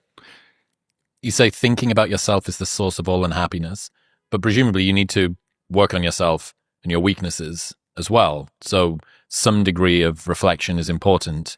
And if thinking about yourself is a source of unhappiness, is this a price that you need to pay? I need to sort of reflect inward. I'm going to have to diminish this level of happiness for a little while, and then I can use this new level. I've got my brown belt on and I can go out into the world as a brown belt. What I'm specifically referring to that is if you're thinking about your personality and your ego and the character of you, and you're obsessing over that, that's where a lot of depression and unhappiness sort of lingers and gets cultivated. Thinking about woe is me, this happened to me, that happened to me, I have this personality, I have this issue, I deserve this, I didn't get that. You're just strengthening a little beast in there that is insatiable. And that's where I think a lot of unhappiness comes from. What's the beast? It's the ego, but that word is so overused that I kind of hate to use the word. But it's a recurrent collection of thoughts that are very self-obsessed and will never be satisfied. And very concretized as well. So they're not malleable, not particularly flexible. Well, you're just adding to them by thinking about them all the time. You're creating narratives and stories and identities. But that's different from solving personal problems. So if you encounter something, you learn from something, you're reflecting upon the learning, then you can reflect upon it, absorb it, and then just move on. But sitting there saying, I'm Chris, I'm Naval, I deserve this happened to me, that person wronged me, this is who I am, this shouldn't have happened, I need to go get revenge on this, or I need to fix that, or change this. I mean, that I think is where a lot of mental illness comes from. Mm-hmm. So it depends if you are thinking about something to solve a problem and get it off your chest and get it off your mind. If it leaves your mind clearer at the end of it, then I think it was worthwhile. If it leaves your mind busier at the end of it, then you're probably going in the wrong direction. Is this a justification for detachment, cultivated ignorance, distraction? Detachment is not a goal. Detachment is a byproduct. It's just a byproduct of just realizing, what matters and what doesn't. And just for one moment on the self thing, I think everybody craves thinking about something more than themselves. If you want to be, happy to some extent, you have to forget about your personal problems. And one way to do that is take on other problems, bigger problems. And that could be a mission, that could be that could be spirituality, that could be kids. It could be caring about the planet, although I think people take that a little far, and then they get kind of oppressive and tyrannical in support of abstract concepts. But so these can be taken too far, just like religion, for example, just like anything in excess. Anything in excess, right? But generally, the less you think about yourself, the more you can think about a mission or about God or about a child or something like that. So I remember Vinny Heimath, the founder of Loom, said, I am rich and I have no idea what to do with my life. And you replied, God, kids, on mission, pick at least one. That's right. Preferably all three. It's very liberating. I think overthinking about yourself is probably it may not be the cause of depression, but it certainly doesn't help. Rumination. Yeah, I kind of had a self-induced Stockholm syndrome from this sort of a thing, because I like to think about stuff, and you provide you with an endless number of things to think about. So you're kind of, you have this, you're the prisoner and the prison guard at the same time. And I had Abigail Schreier on the show. She was wrote this book called Bad Therapy, sort of pushing back against therapy culture for kids, specifically for kids. But there was a blast radius that covered pretty much everything, including kind of CBT. I'm like we're getting perilously close to some really evidence-based stuff here. But the more that I've thought about it and the more that I've looked at the evidence, there is basically a direct correlation between how much you think about yourself and how miserable you are. Therapy is great if it lets you vent and it solves the thing, and then X session later, you're done. You're clear. But if you're just looping on the same thing forever, then it's actually the opposite. You're bathing in it. You're indulging in it. Yeah. Yeah. How have your become happy techniques developed over time? Yeah, I used to have a lot of them. Now I kind of try not to have any, because I think the techniques themselves are kind of a struggle. It's sort of like bidding for status implies your low status. It reveals that you're low status. So someone who's basically trying to show off comes across as low status. The same way someone who's trying to be happy is sort of saying I'm unhappy and creating that frame. Mm-hmm. So it's better just to not even think in terms of position yourself as being in lack in order to attain. Yeah, I don't even think in terms of happiness, unhappiness anymore. I just kind of just do my thing. Again, another question that's similar to a bunch of them. Do you think you could have got there had you have not done the procedural, systematic sort of step by step, this is what it is, and then come out the other side? I don't think there are any formulas. I think it's unique to each person. It's like asking a successful person, how did you become successful? Each one of them will give you a different story. You can't follow anyone else's path. And most of them are even probably telling you some narratized version of it that isn't quite true. I mean, that's something that I continually realize, especially as I get to spend more time around people that are successful, and you hear it's very important to prioritize work-life balance, right? That's one of the most common things that people who have attained success say. That's not my experience. But if you look at it, you shouldn't be asking somebody who is successful what they do to continue their success now. You should be asking them what did they do to attain their success when they are where you were. And the people who are really extraordinarily successful didn't sit around watching success porn. They just went and did it.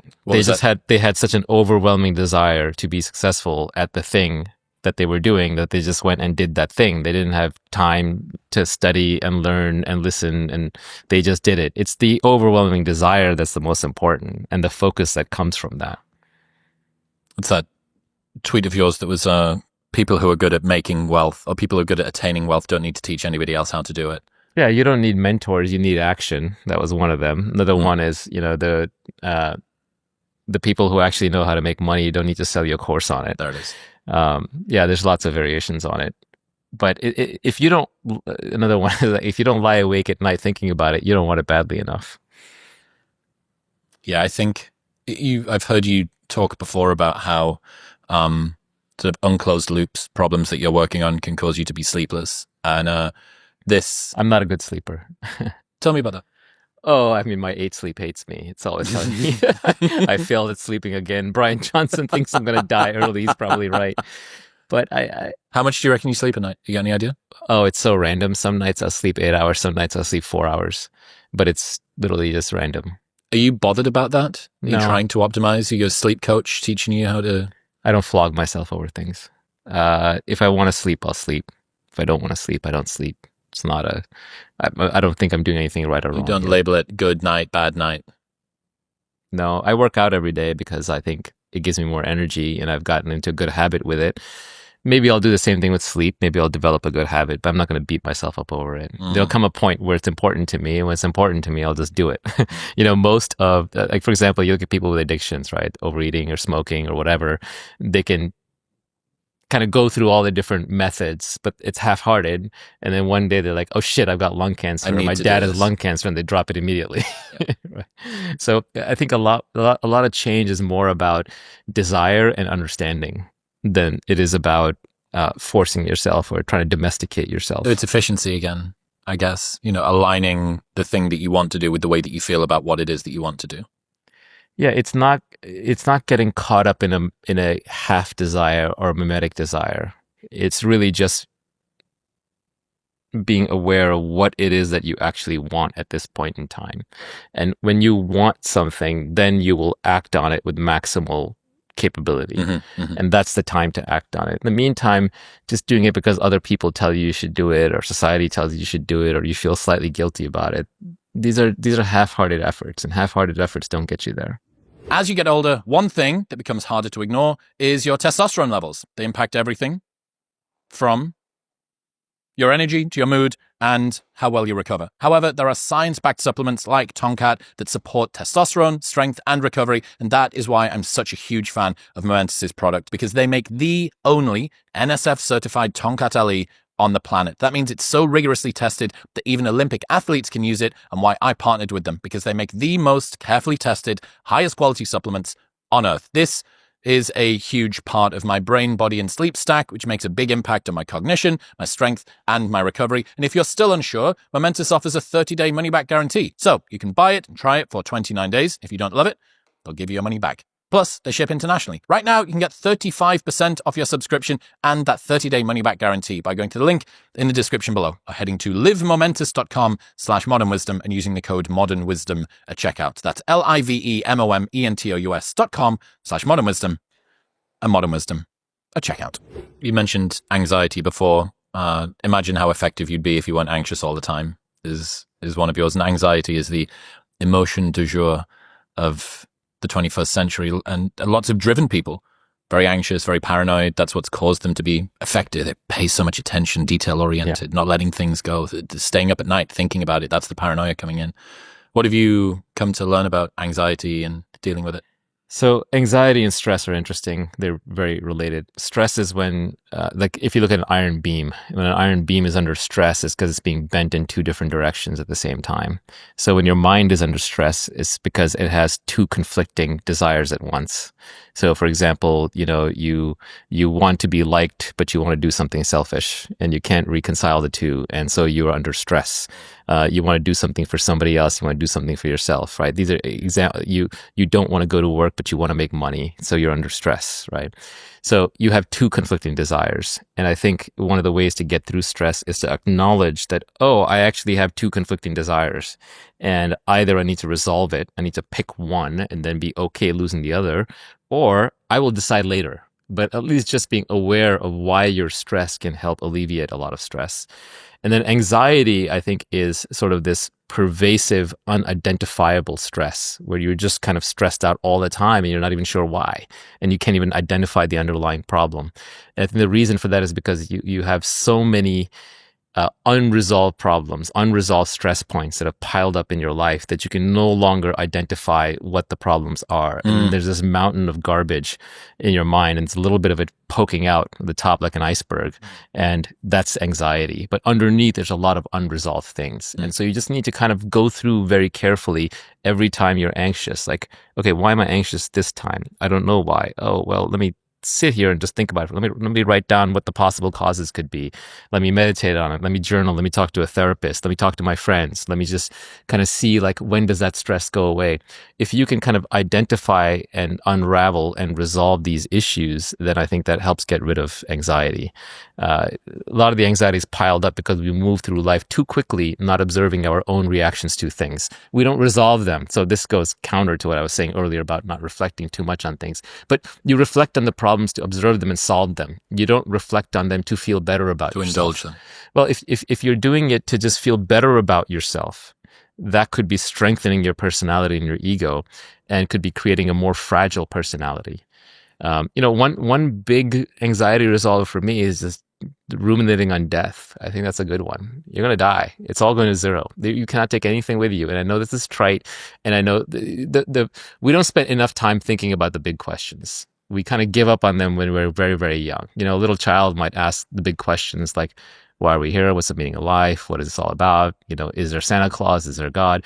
But then as adults, we're taught not to think about these things, or we've given up on them. But I think the big questions are the big questions for good reasons. And if you can keep the idea in front of you at all times that you're going to die and that everything goes literally to zero, what's there to stress about? Yeah, for better or worse, life is very short. How should people deal with its briefness? Enjoy it. Make the best of it. It's even briefer than that. Each moment just disappears. It's gone. There's only a present moment, and it's gone instantly. So if you're not there for it, if you're stressed out or you're anxious or you're thinking about something else, you missed it. So any moment when you're not in that moment, you are dead to that moment. You might as well be dead because your mind is off doing something else, or living in some imagined reality that is just a very poor substitute for the actual reality. So one of my recent realizations was, what is wasted time? What is a waste of time? So I don't like to waste time, but what is wasted time? And everything is wasted time in a sense, because nothing matters in the ultimate. But in each moment, the thing matters. In each moment, it's the only thing that matters, actually. What's happening in front of you literally has all the meaning in the world. And so what matters is just being present for the thing. So if you're doing something that you want to do and you're fully there for it, then it's not wasted time.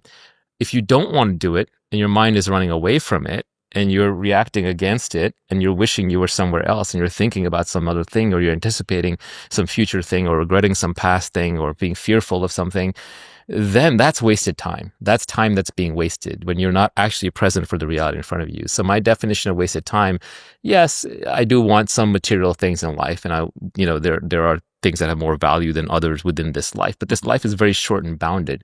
So the true wasted time is a time that you're not present for, when you're not there for it, when you're not doing the thing you want to do to the best of your capability such that you're immersed in it. If you're not immersed in this moment, then you're wasting your time. People get worried about dying and no longer being here, but they don't realize that so much of their life is spent not being here in any case. That's right. And I think people crave being here for it. And when you're here for it, you're actually not thinking about yourself. You are more immersed in the thing, the moment, the task at hand. We don't want peace of mind. We want peace from mind. That's right. Yeah, you don't the mind is what can eat you alive if you let it. And there's more to you than the mind. How so? Well, I mean, if I don't want to disassemble the body, so to speak, right? Because please go on. Yeah, at the end of the day, like everything arises within your consciousness, right? You've got nowhere else to experience it. Sorry? You've got nowhere else to experience it. You got nowhere else to experience it. And that consciousness is relatively static in the sense that it's been exactly the same from the moment you were born to the moment you die. And everything that you experience from your body, from your mind, to the world, to everything is within that consciousness. And that thing, that base layer of being, and this is what the Buddhists will tell you, is the real thing. Everything that comes and goes in the middle, including your mind, including your body, is unreal. And trying to find stability in those transient things is your castle that you're building on sand that's going to crumble. Life is going to play out the way it's going to play out. There will be some good and some bad. Most of it is actually just up to your interpretation. You're born, you have a set of sensory experiences, and then you die. How you choose to interpret those experiences is up to you, and different people interpret them in different ways. Yeah, it's the old line about two people walking down the street. They're having the exact same experience. One is one is happy, one is sad, right? It's a narrative in their heads. It's how they choose to interpret. So I think when I said that, it was a long time ago, I was talking more about having positive interpretations and negative interpretations. But these days, I think it's better just not to have any interpretations. And to just allow things to be. You're still going to have interpretations. You can't stop it, and nor should you try. But even that having an interpretation is just a thing you can leave alone. Yeah, I really want to try and just dig in a little more to the best way to remind people that they should value their time. Just how brief it is, that the time that you spend ruminating, being distracted, fears of the past, regrets. Well, I don't want to tell anybody how to live their life. I would just say that to the extent that you want to improve your quality of life, the easiest and best way to do that is to observe your own mind and your own thoughts, and be a little, not necessarily critical, but be observant of yourself more objectively. And then you'll kind of realize your own loops and patterns. It takes time. It's not overnight. It's not instantaneous. So you mean letting go is not a one-time event? Yeah, and there's letting go is not necessarily even the right answer. Like, yes, if you're trying to be an enlightened being and you want to live like a god and everything's gonna be perfect and be a Buddha, sure, you can let go. But I think in practice, it's actually quite hard to do. I think I would say that it's you're going to find a lot of fulfillment out of life by just doing what you want to do and genuinely exploring what it is that you want, rather than doing what other people expect you to do or society expects you to do, or what you might just think it should be done by default. I think most older successful people will tell you that their life was best when they lived it unapologetically on their own terms. Be selfish. Holistic selfishness. There we go. Yeah, exactly. We can clip that little. I'm telling you, about being selfish. Yeah. That's it. Just keep running it back. Bad guy. Great. I had this insight, or a question, I guess. How much do you think that we should trust the voice in our heads? Because half of wisdom suggests to rely on your sort of bottom-up intuition, and then half of it has to be sort of top-down, rational as possible. How do you navigate the tension between head and gut in this way? I think the gut is what decides. The head is kind of what rationalizes it afterwards. The gut is the ultimate decision maker. If it doesn't, and what is the gut? The gut is refined judgment. It's taste. An aggregator. Aggregated. And it could be aggregated through evolution, and it's in your genes and your DNA, or it could be aggregated through your experiences and what you've thought through. The mind is good at solving new problems, and new problems in the external world that have defined edges, beginnings and ends and objectives. What the mind is actually really bad at is making hard decisions. So when you have a hard decision to make, I find it's better to, yes, you ruminate on it, you think through all the pros and cons, but then you sleep on it. You wait a couple of days. You wait until the gut answer appears with conviction and it feels right. And when you're younger, it takes longer, because you just don't have as much experience. And when you're older, it can happen much faster, which is why, And you have less time to... Yeah, and old people are more set in their ways as a consequence, right? They know what they want. They know what they don't want. So it takes time to develop your gut instinct and judgment. But once you've developed them, don't trust anything else, because you can't go against your gut. It'll bite you in the end. Usually in relationships that failed, you can look back and say, oh, actually, I knew it was going to fail because of this reason, but I kind of went ahead anyway because I wanted it to be this way, right? I wanted this person to be a different way than they are, or I wanted to get a different thing out of it than I thought I was going to, than I knew I was going to get, but I just wanted it. So sometimes desire will override your judgment and then trap wishful thinking. Yeah, wishful thinking. It traps you into a pathway that chews up time. What's that insight of yours? We think we can't change ourselves, but we can. We think we can change other people, but we can't. Exactly. I think to add to that, you can't change other people. You can change your reaction to them. You can change yourself. But other people only change through trauma or their own insight on their own schedule, and never in a way that you like. Yeah. Alain de Botton says that people do sometimes change, but rarely in relationships and never when they're told to. Absolutely. Yeah, the fastest way to kind of alienate somebody is to tell them to change. In fact, the Dale Carnegie School of Public Speaking, the way that operates is they get you up there and they realize that the number one problem with public speaking is that people are very self-conscious. And so people who are practicing in the Dale Carnegie School of Public Speaking, I don't know, I never went through it. I heard this secondhand, so I could be wrong, but I like the story where they get up and they start speaking and the people in the audience are only allowed to compliment them. Genuine compliments, not fake compliments, on things that they did well. But you're not allowed to criticize them on things that they did poorly. And eventually they kind of get through it and they develop self-confidence. The same way, there's like the Michelle Thomas School of Language Learning. And on that one, what they do is you listen to a teacher talking to a student. They're not teaching you. You're not expected to remember or memorize anything. You just listen to a student stumbling over the language. And it's a better way to learn because you yourself don't feel flustered. You're being tested, graded. Oh, so you're examined. Not in your own head as much. Correct. You're not in your own head. And you might even be laughing at the student, or you might be agreeing with the teacher, or vice versa, or sympathizing with the student. But because you are a passive observer, you can be more objective about it and you aren't threatened or fearful and you can learn better. And coming back to the original point of you can't change people, if you do want to change someone's behavior, I think the only effective way to do it is to compliment them when they do something you want, not to... Positive reinforcement. Yeah, exactly. Not to insult them or be negative or critical when they do something you don't want. And we can't help it. It's obviously in our nature to criticize, and I do it as well. But it just reminds me that, like, when somebody does something praiseworthy, don't forget to praise them. Like, definitely go out of your way to praise. And it'll be genuine. It has to be genuine. It can't be a fake thing. This is not, one of those just dropping compliments type thing. Eventually, that people will see through that. They want authenticity.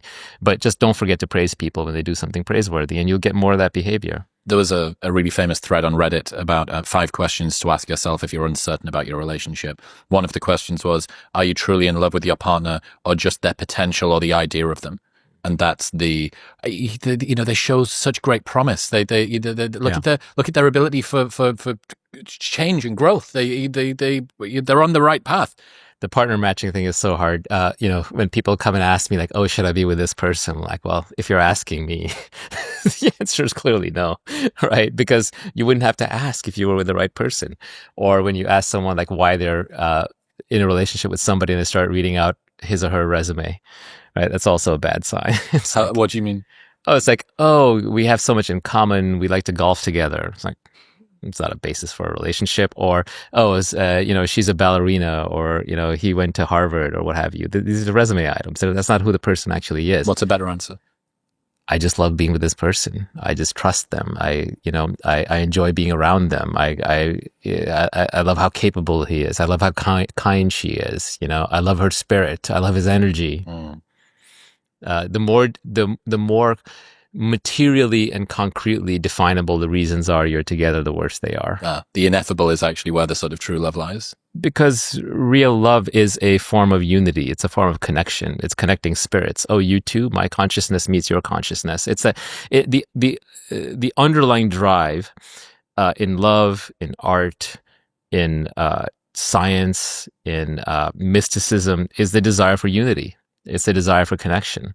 As Borges famously wrote, in every human, there's a sense that something infinite has been lost. There's a God-shaped hole in you that you're trying to fill.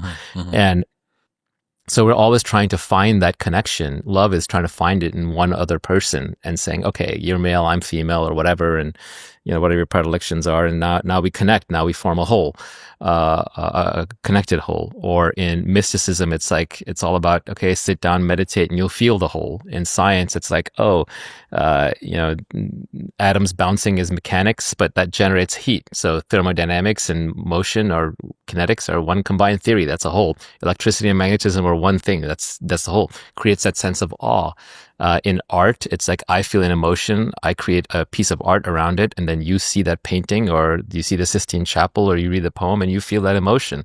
So again, it's creating unity, it's creating connection, and I think everybody craves that. And so when you really love somebody, it's because you feel a sense of wholeness by being around them, and that sense of wholeness probably doesn't have anything to do with what school they went to, or what career they're in. Just sort of tying that into the life is short, stop fucking about. If you're faced with a difficult choice and you cannot decide, the answer is no. And the reason is modern society is full of options. Yeah. Knowing this rationally sounds great. But having the courage to commit to it in reality, I think, is a different task. And cutting your losses quickly in the big three: relationships, jobs, and locations, is hard. What would you say to someone who may cerebrally be able to agree with you and say, I understand. The answer is no. My cousin said this about me. He said that, what I really notice about you is your ability to walk away from situations that are just not great enough for you or not good enough for you. Yes. And I think that is a characteristic that I have. I will not accept second best outcomes in my life. Ultimately, you will end up wherever is acceptable to you. You will get out of life whatever is acceptable to you. And there are certain things to me that are very, very important where I will not settle for second best. But then there are a lot of other things I just don't care about. Mm-hmm. Because if I spend all my time caring about those things, I don't have the energy for the few things that matter. And so in decision making, I have a few heuristics for myself. Other people can use their own, but mine are, if you can't decide, the answer is no. If you're offered an opportunity, if you have a new thing that you're saying yes or no to that is a change from where you're starting, the answer is by default always no. Secondly, if you have two decisions, if you have A or B, and both seem like very equal, take the path that's more painful in the short term, the one that's going to be painful immediately, because your brain is always trying to avoid pain. So any pain that is imminent, it is going to treat as much larger than it actually is. This is kind of like a decision-making equivalent of Taleb's surgeon. Taleb's surgeon, where you want the surgeon that doesn't look as good because he's more likely to be a good surgeon. Yeah, it's similar in that appearances are deceiving because you're avoiding conflict, you're avoiding pain. So take the path that is more painful in the short term because your brain is creating this illusion that the short-term pain is greater than the long-term pain. Because long-term, you'll commit your future self to all kinds of long-term pain. Mañana. Exactly, mañana. So take the more short-term painful one. And then finally, the last one, which I would credit Kapil Gupta with, is that you want to take the choice that will leave you more equanimous in the long term. By equanimous, he means like more at peace, more mental peace in the long term. So whatever clears your mind more and will have you having less self-talk in the future, if you can model that out, that is probably the better route to go. And then I would focus decision-making down on the three things that really matter, because everything else is downstream of these three decisions. Especially, these are early life decisions. Later in life, you have different things to optimize for. But early in life, you're trying to figure out who you're with, what you're doing, and where you live. And I think on all three of those, you want to think pretty hard about it. And people do some of these unconsciously. Who you're with, very often it's like, well, we were in a relationship, we stumbled along, it felt okay, it had been enough time, so we got married, right? Not great reasons. Maybe not terrible reasons either. I mean, it's people who overthink these things sometimes don't get the right answer, but maybe here, if you're the kind of person that's not going to settle for second best, you iterate on a closed time frame so you don't run out the clock, and then you decide. On what you do, you try a whole bunch of different things until you find the one that feels like play to you, looks like work to others. You can't lose at it. Get some leverage, try to find some practical application of it and go into that. And then where you live is really important. I don't think people spend enough time on that one. I think people pick cities randomly based on where I went to school or where my family happened to be or where my friend was, or I visited one weekend, I really liked it. You really want to think it through because where you live really constrains and defines your opportunities. It's going to determine your friend circle. It's going to determine your dating pool. It's going to determine your job opportunities. It's going to determine the food and air and water quality that you receive. It's going to determine your proximity to your family, which might be important as you get older and have kids. So very, very, very important decision. Weather, quality of life, how much do you stay inside or outside? How long are you going to live based on that? Mm-hmm. And I think people choose that one probably more poorly than, they put a lot less thought into that one than the other two. In some ways, yeah, but also you're so right. How many people fall backward into a relationship and before they know it, we're living together. We got a dog. We got a kid. We were married. And and then when you have kids, because then that's half of you and half of them running around. You're never going to separate yourself from that. So once you have a child with somebody, then the most important thing in the world to you is half that other person, mm-hmm. whether you like them or not. Mm-hmm. Yeah.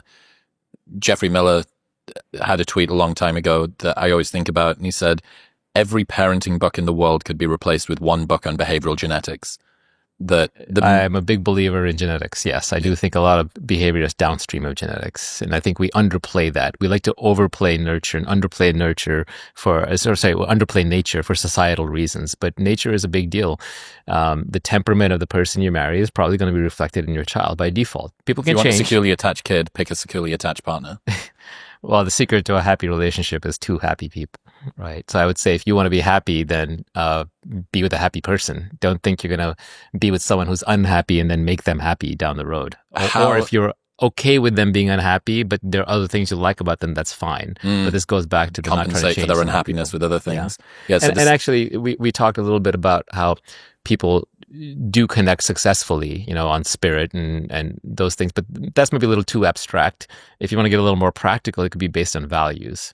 And values are a set of things you won't compromise on. Values are the tough decisions of, my parent got sick. Do they move in with us or do we put them in a nursing home? Do we give the children money or do we not?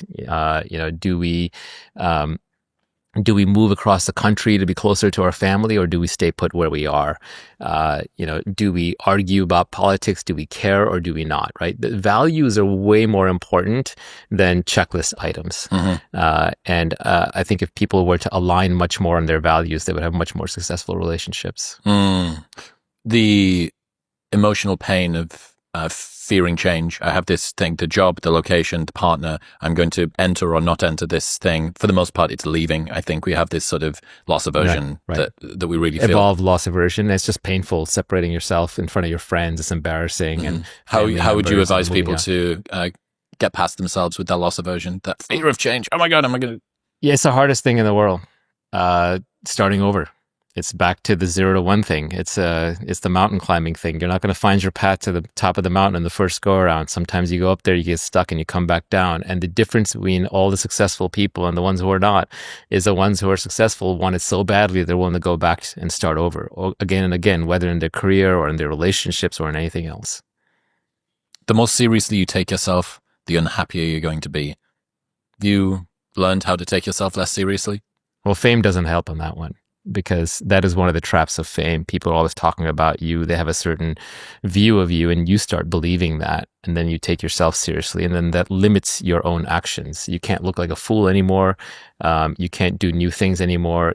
Tomorrow I announce I'm a breakdancer, right? That's going to be met with a lot of scorn and ridicule. But what if I want to be a breakdancer? I'd back you if you want to make that pivot. Yeah, the truth is if I want to be a breakdancer, I'd be breakdancing. But, like I'm starting a new company, 0 to 1 again, from scratch. Let's do it, one more time. And not just going and raising a big VC fund or retiring or what have you. But that's because I want to build the product. I want to see it exist. So I think that you constantly just have to force yourself. You have to remind yourself. Look, deep down, you're still the same Chris you were when you were 9 years old. Deep down, you're still a kid. You're still curious about the world. You still have a lot of the same predilections and desires and wants. You've got a nice veneer on it. But one of the nice things when you have kids is you realize how much closer they are to you in personality and knowledge and know-how. Like I look at my son who's, he's 8, and I just noticed wow, he probably has 60 to 80% of my knowledge and development wisdom, and he has a lot more freedom and he has a lot more spontaneity. In some ways he's smarter. And there's not a big gap here left to close. This kid's going to be, done very soon, caught up to me. And so to the extent that I think I know better, or that I'm somewhere, or that I'm someone, it's just an illusion. It's just a belief. What's the lineage between that and taking yourself too seriously? I shouldn't take myself too seriously because there's nothing here to take that seriously. And if I take myself too seriously, then I'm going to get trapped. I'm going to circumscribe myself again into a limited set of behaviors and outcomes that keep me from being free, keep me from being spontaneous, keep me from being happy. So it just goes back to the, don't think about yourself too much. There's a special type of pain in realizing that the advice that you need to hear right now is something that almost always you learned a long time ago. And that, you're basically sort of the same person you were as you were 9. A lot of the time people ask questions like, what advice do you wish that you would give yourself 10 years ago? Right. People ask themselves that question. Almost invariably, the advice that you would give yourself 10 years ago is still the advice that you need to hear today. Absolutely. That's why I did that exercise of thinking back 10 years, 20 years, 30 years ago, what advice would I give myself? For me, it's just be less emotional. Don't take everything so seriously. Do the same things, but do them without all the emotional turbulence. And so that's the advice I'm giving myself going forward. Yeah. It's funny how we need that distance to be able to be a little bit more objective, to have a little bit more perspective. And it's almost a little bit of a trick, right? Because typically when you do that, you say, what would you tell a friend that was going through this? Right. And then you try and turn the advice to the friend around onto yourself. But you always think, well, I'm not the friend. You go, okay, you 10 years ago, there's enough distance in there. And you go, oh, I actually am still that person. There's just a single line between that. Yeah, and related to this story is, I think, understanding is way more important than discipline. Now, Jocko would have a fit, but on physical things, discipline is important. If I want to build a good body, I got to work out on a regular basis. But on mental things, I think understanding is way more important. Once you see the truth of something, you cannot unsee it. All of us have had experiences where we've seen a behavior in a person, and then it just changes what we think about that person. We no longer want to be friends with them, or we deeply respect them if it was, really good behavior that maybe was observed unintentionally. So when we really do see something clearly, it changes our behavior immediately. And that is far more efficient than trying to change your behavior through repetition. Could you give me an example? If you were, let's say that, you have a friend and then that person turns out to be a thief. You see that person stealing something. You're done with them. If you are the smoking lung cancer example is a good one, right? Someone close to you, or anytime someone close to you dies, or you even hear about someone dying, what's the first thing you do? The first thing, assuming that you weren't that close to them, obviously you're close to them, it's different, but if you weren't that close to them, but you hear about someone in your extended social circle dying, you immediately start trying to distinguish yourself from them. You're like, oh, well, how old was this person? Were they a smoker? Did they have an issue? Do I have that issue? Right? You immediately start comparing.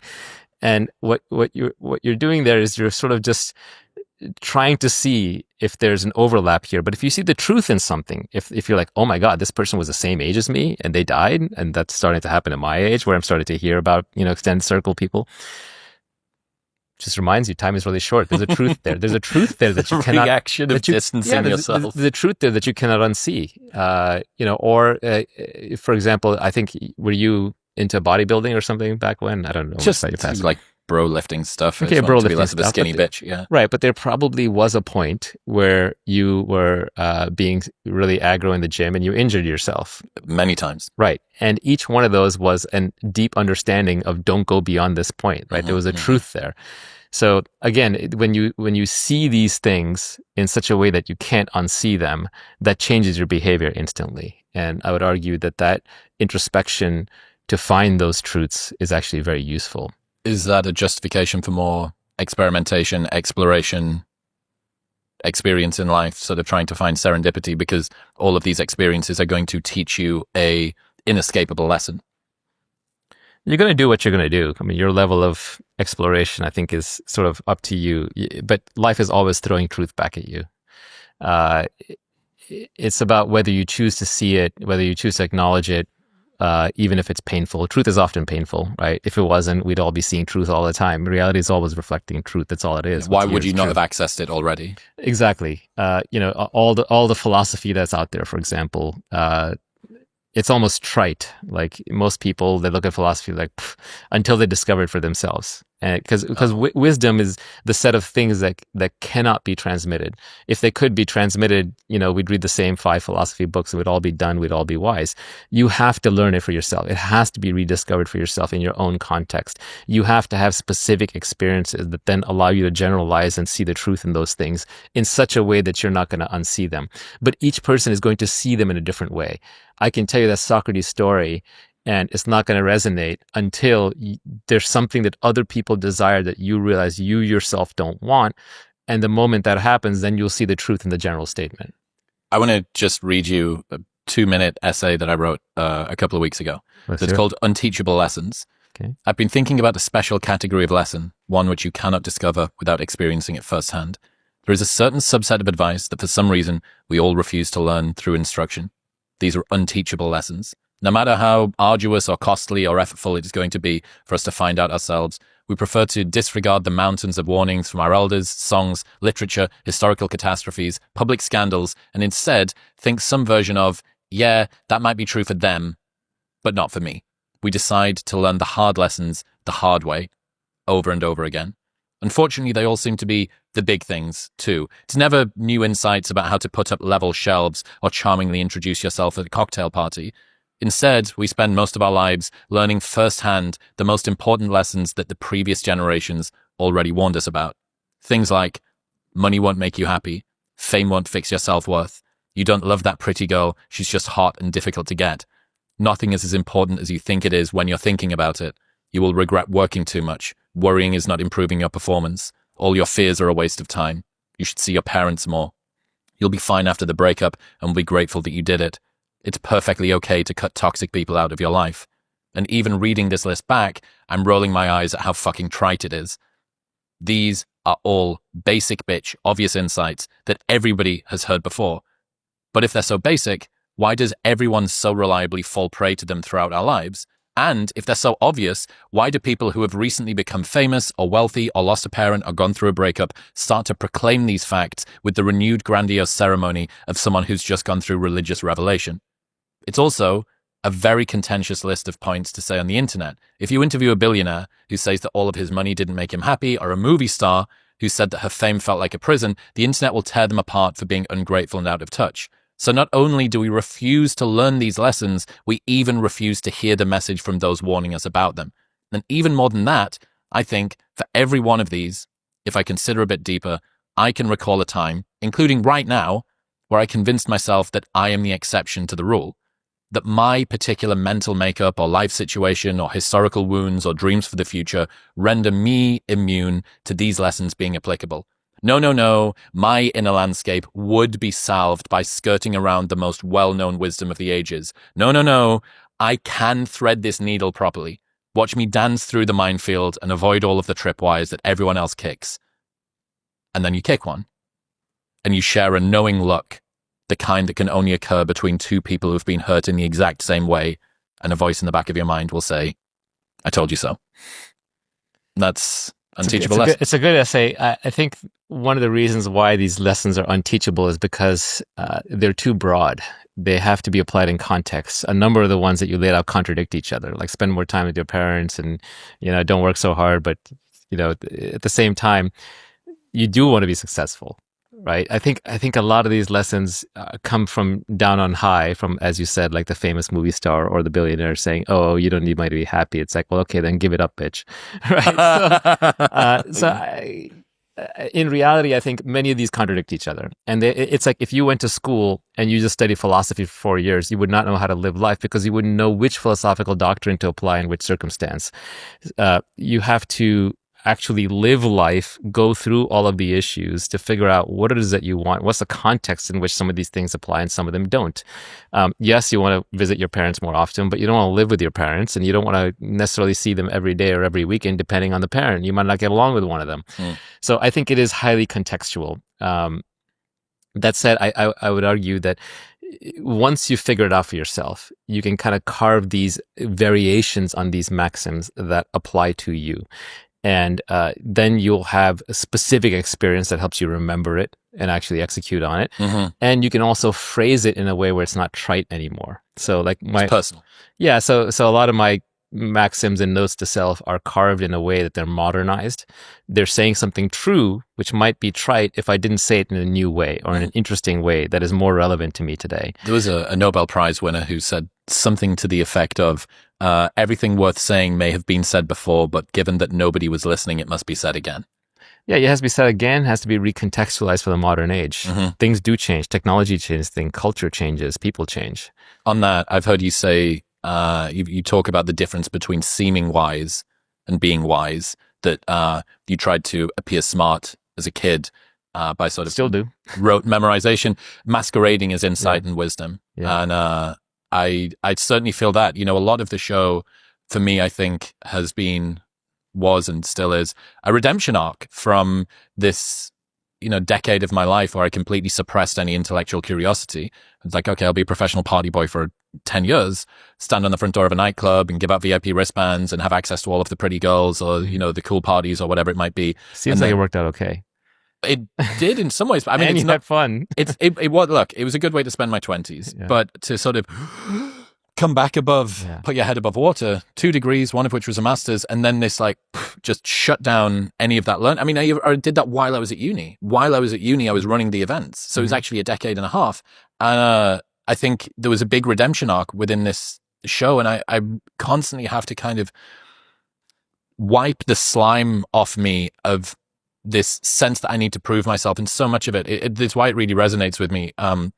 When you're memorizing things, it indicates that you don't understand them, or that sort of, rote memorization and regurgitation masquerading as wisdom. Because people use fluency as a proxy for truthfulness and insight. They use the complexity of your language and your communication. There's a lot of jargon out there. I think it's the mark of a charlatan to explain a simple thing in a complex way. Yeah. And so when you see people using very complicated language to explain simple things, they're either trying to impress you and obfuscate, or they don't understand it themselves. But there's an allure in that, though. This was one of the things I had to do when I went to therapy. It's kind of an interesting, I don't think I've talked about this before. I needed to turn off Podcast Chris when I stepped into therapy, because most of the time that I spend one-on-one in a deep conversation that's undistracted throughout the week, I'd trained myself over, when I started doing it, 700 episodes, now 900 and whatever. And I knew what I could do to say to this therapist to just sort of veer off a little and create some nice story, put a bow on it, push it across the table and watch her eyes light up a little bit, like a little grin or a self-deprecating joke or whatever. I'm like, you're not here. You're performing. You're doing this. You're doing the Chris Williamson thing with the sort of jazz hands. So I have my own version. Okay, tell me. Okay, so you have Podcast Chris. I have Podcast Guest Naval. Right? Precisely. So very often I'll think of something. I'll have what I think is an insight, and I want to tweet it or write it down. But in my mind, I'm talking about it on a podcast. That's kind of how my mind registers it. And for a while, I thought this was a bad thing, and I tried to eradicate Podcast Naval. And then I just realized that's just how it comes out. So I might as well just be okay with it. Now, do you know the reason I'm on this podcast? No. I haven't done a proper formal interview, straight up top, 10, 20 podcasts in a long time. Since Rogan, maybe? Probably since Rogan. Yep. Yeah, I went out at the top, right? That was the theory. Yeah, well, it's still at the top. Yeah, I know. And then, I've done some stuff with Tim Ferriss, a good friend, but that's been more co-hosting. I haven't been a guest. And then I did 1 or 2 random things where I just stumbled into a thing where there was a reason, but it wasn't like this. And I reached out to you for this one, right? I have lots of people reaching out to me for podcasts. I do not answer them. I reached out to you. And the reason is a really funny one. It's because when I am playing Podcast Naval in my head, for some reason, you're on the other side. And I don't know why. I literally don't know why. It's not like I've even seen many of your podcasts. I think I've seen some snippets here and there. But for some reason, you were the guy in the podcast, in Podcast Naval. And so I was like, I might as well just do it. So I reached out to you. I wonder if this will close that loop or further entrench it. I wonder if you've made it way worse now and you're just going to have, first off, it was a dream and now it's reality plus a dream. And now I can't get away from him. Yeah, there are enough people that I turned down where I said I'm just not doing podcasts. I feel bad about that. I got to go back and do those podcasts. But I probably wear out my welcome. I have nothing new to talk about. So I don't know what I'm going to say. Well, I appreciate you said on Rogan, and this was something, to kind of pay it back to you. I had a 5-headed Mount Rushmore of guests before I started this show. And it was Jordan Peterson, Sam Harris, Alain de Botton from the School of Life, you and Rogan. And that was my hydra of a Mount Rushmore. And I think someone had asked you at some point, maybe it was a tweet or something after Rogan, or maybe even said it on Rogan, where you said, I don't like to say the same thing twice, at least not in the same way. I don't like sequels. Yeah. Yeah. And I really, really respected that. That was 2019. You said it was 8 or 9 years ago. It wasn't as long ago as you might think. I have a terrible memory. Yeah. You're right, 2019, right before COVID. Yes. And I really appreciated that because there is something... The content game, you can continue to sort of, I'm sure I'll have said many things today that the audience will have already heard, but caring enough about having novel insights, or at least having a new perspective on similar insights. Say, oh, well, in the space of 6 years since you were on Joe, a lot of these things, I'm coming at them. Actually, the first thing I said to you today, like, I'm not convinced that I actually fully agree with that thing that I used to say, which is cool, right? That's you showing that the position that you put in the ground previously is not a tether. It's not you being held to it anymore. Well, I think the reason why I wanted to be on this is because for some reason, I have the impression that you engage in conversations. And I like conversations. I don't like interviews. Mm-hmm. This is why I was doing my last startup, AirChat, which is all about conversations. Mm-hmm. And conversations to me are more genuine. They're more authentic. There's a give and take. There's a back and forth. There's a genuine curiosity. It's not to say the other podcasters don't do it. They absolutely do it. But for some reason in my mind, I had you as a guy that I would actually have a conversation with. Mm-hmm. And sure enough, you just read me your essay, which I don't think anybody else would really do, right? That implies there's a give and take. There's a genuine curiosity. And I think that's useful because then certain inexplicit knowledge that I had will be surfaced for myself. Mm-hmm. And I think that's helpful. Well, you're seeing, to kind of break the fourth wall a bit, you're seeing very much of some of the gateway drug insights that you had that you just don't get to choose. I'm aware that you kind of have an anti-guru sentiment in you, like a very strong, like, don't listen to me. I don't know what I'm doing. Yeah, it's a trap. No, guru's a trap. Do not follow me. Do not bow to me. Do not do any of the other things to me. But if you see resonance in another person, and I think this is what we're all trying to find. People can complain about the mountains of content creation that happens, and maybe rightly so. But if you're able to find someone and you see in them a little bit of you, maybe not even much of you, but like, that bit of them, their self-esteem or the way they look at relationships or what they want to do, the kind of life they want, or the level of peace of mind that they want to have, or whatever it might be. If you find in somebody else a little bit of that, it's kind of like what you were saying before. You can no longer be unconvinced of that. And it steps in and becomes a part of you. And you're maybe seeing reflected back to you some, this sort of percolated, very meandering insight from however long ago that something's happened. And maybe in, 5 years' time, you'll be like, that thing that you said about the lessons of the blah, blah, blah, blah, blah. And then, I don't know, it's cool. That's like synthesis, right? It's this sort of blending of... The reason I spend a lot of time in San Francisco is because it's a gravitational attractor for the smartest people in the world.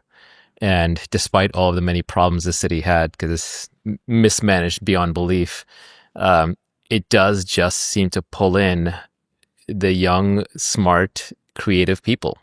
Not just the ones who are building technology, but they're exploring every facet of life, and they're weird, and sometimes it's repulsive and it's bizarre, but you talk to these people and you just see a very intelligent person coming at life in a completely different way, putting it through the combinatorics of human DNA, which are uncountable, and giving you a weird perspective that can twist your mind around. And to do that, you always have to be learning. You can't be in a guru mentality. If I'm with somebody and they're listening to every word I say and hanging on it, that's not interesting for me. I'm not going to learn anything.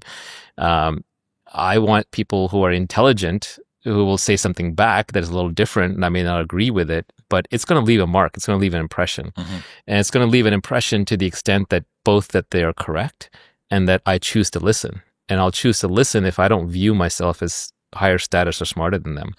The flip side of that is I'm not really impressed by high status people. Like, I don't, just because... Has that always been the case? Pretty much. In fact, most of my friends who have gone on to become very famous or successful, the more famous successful they've been, the less I spend time with them. Partially because they get surrounded by an army of sycophants. It gets hard to break through. And because I don't want anything from them. And I don't like that. I don't like these situations in which transactional relationships are implied. That can be a gift, though, to people who are of that, because the higher that they climb up that hierarchy, the fewer and fewer people don't want anything from them. So in that way, you can be an even better friend. Right, but they get surrounded by people who do want things from them and are so good at pretending they don't that it's just not worth my time to try and break out from that group. So it does get lonely at the top, so to speak, but it's also by choice because, it's... Champagne problem. Yeah, you can be your own best friend too. I am my own best friend, actually.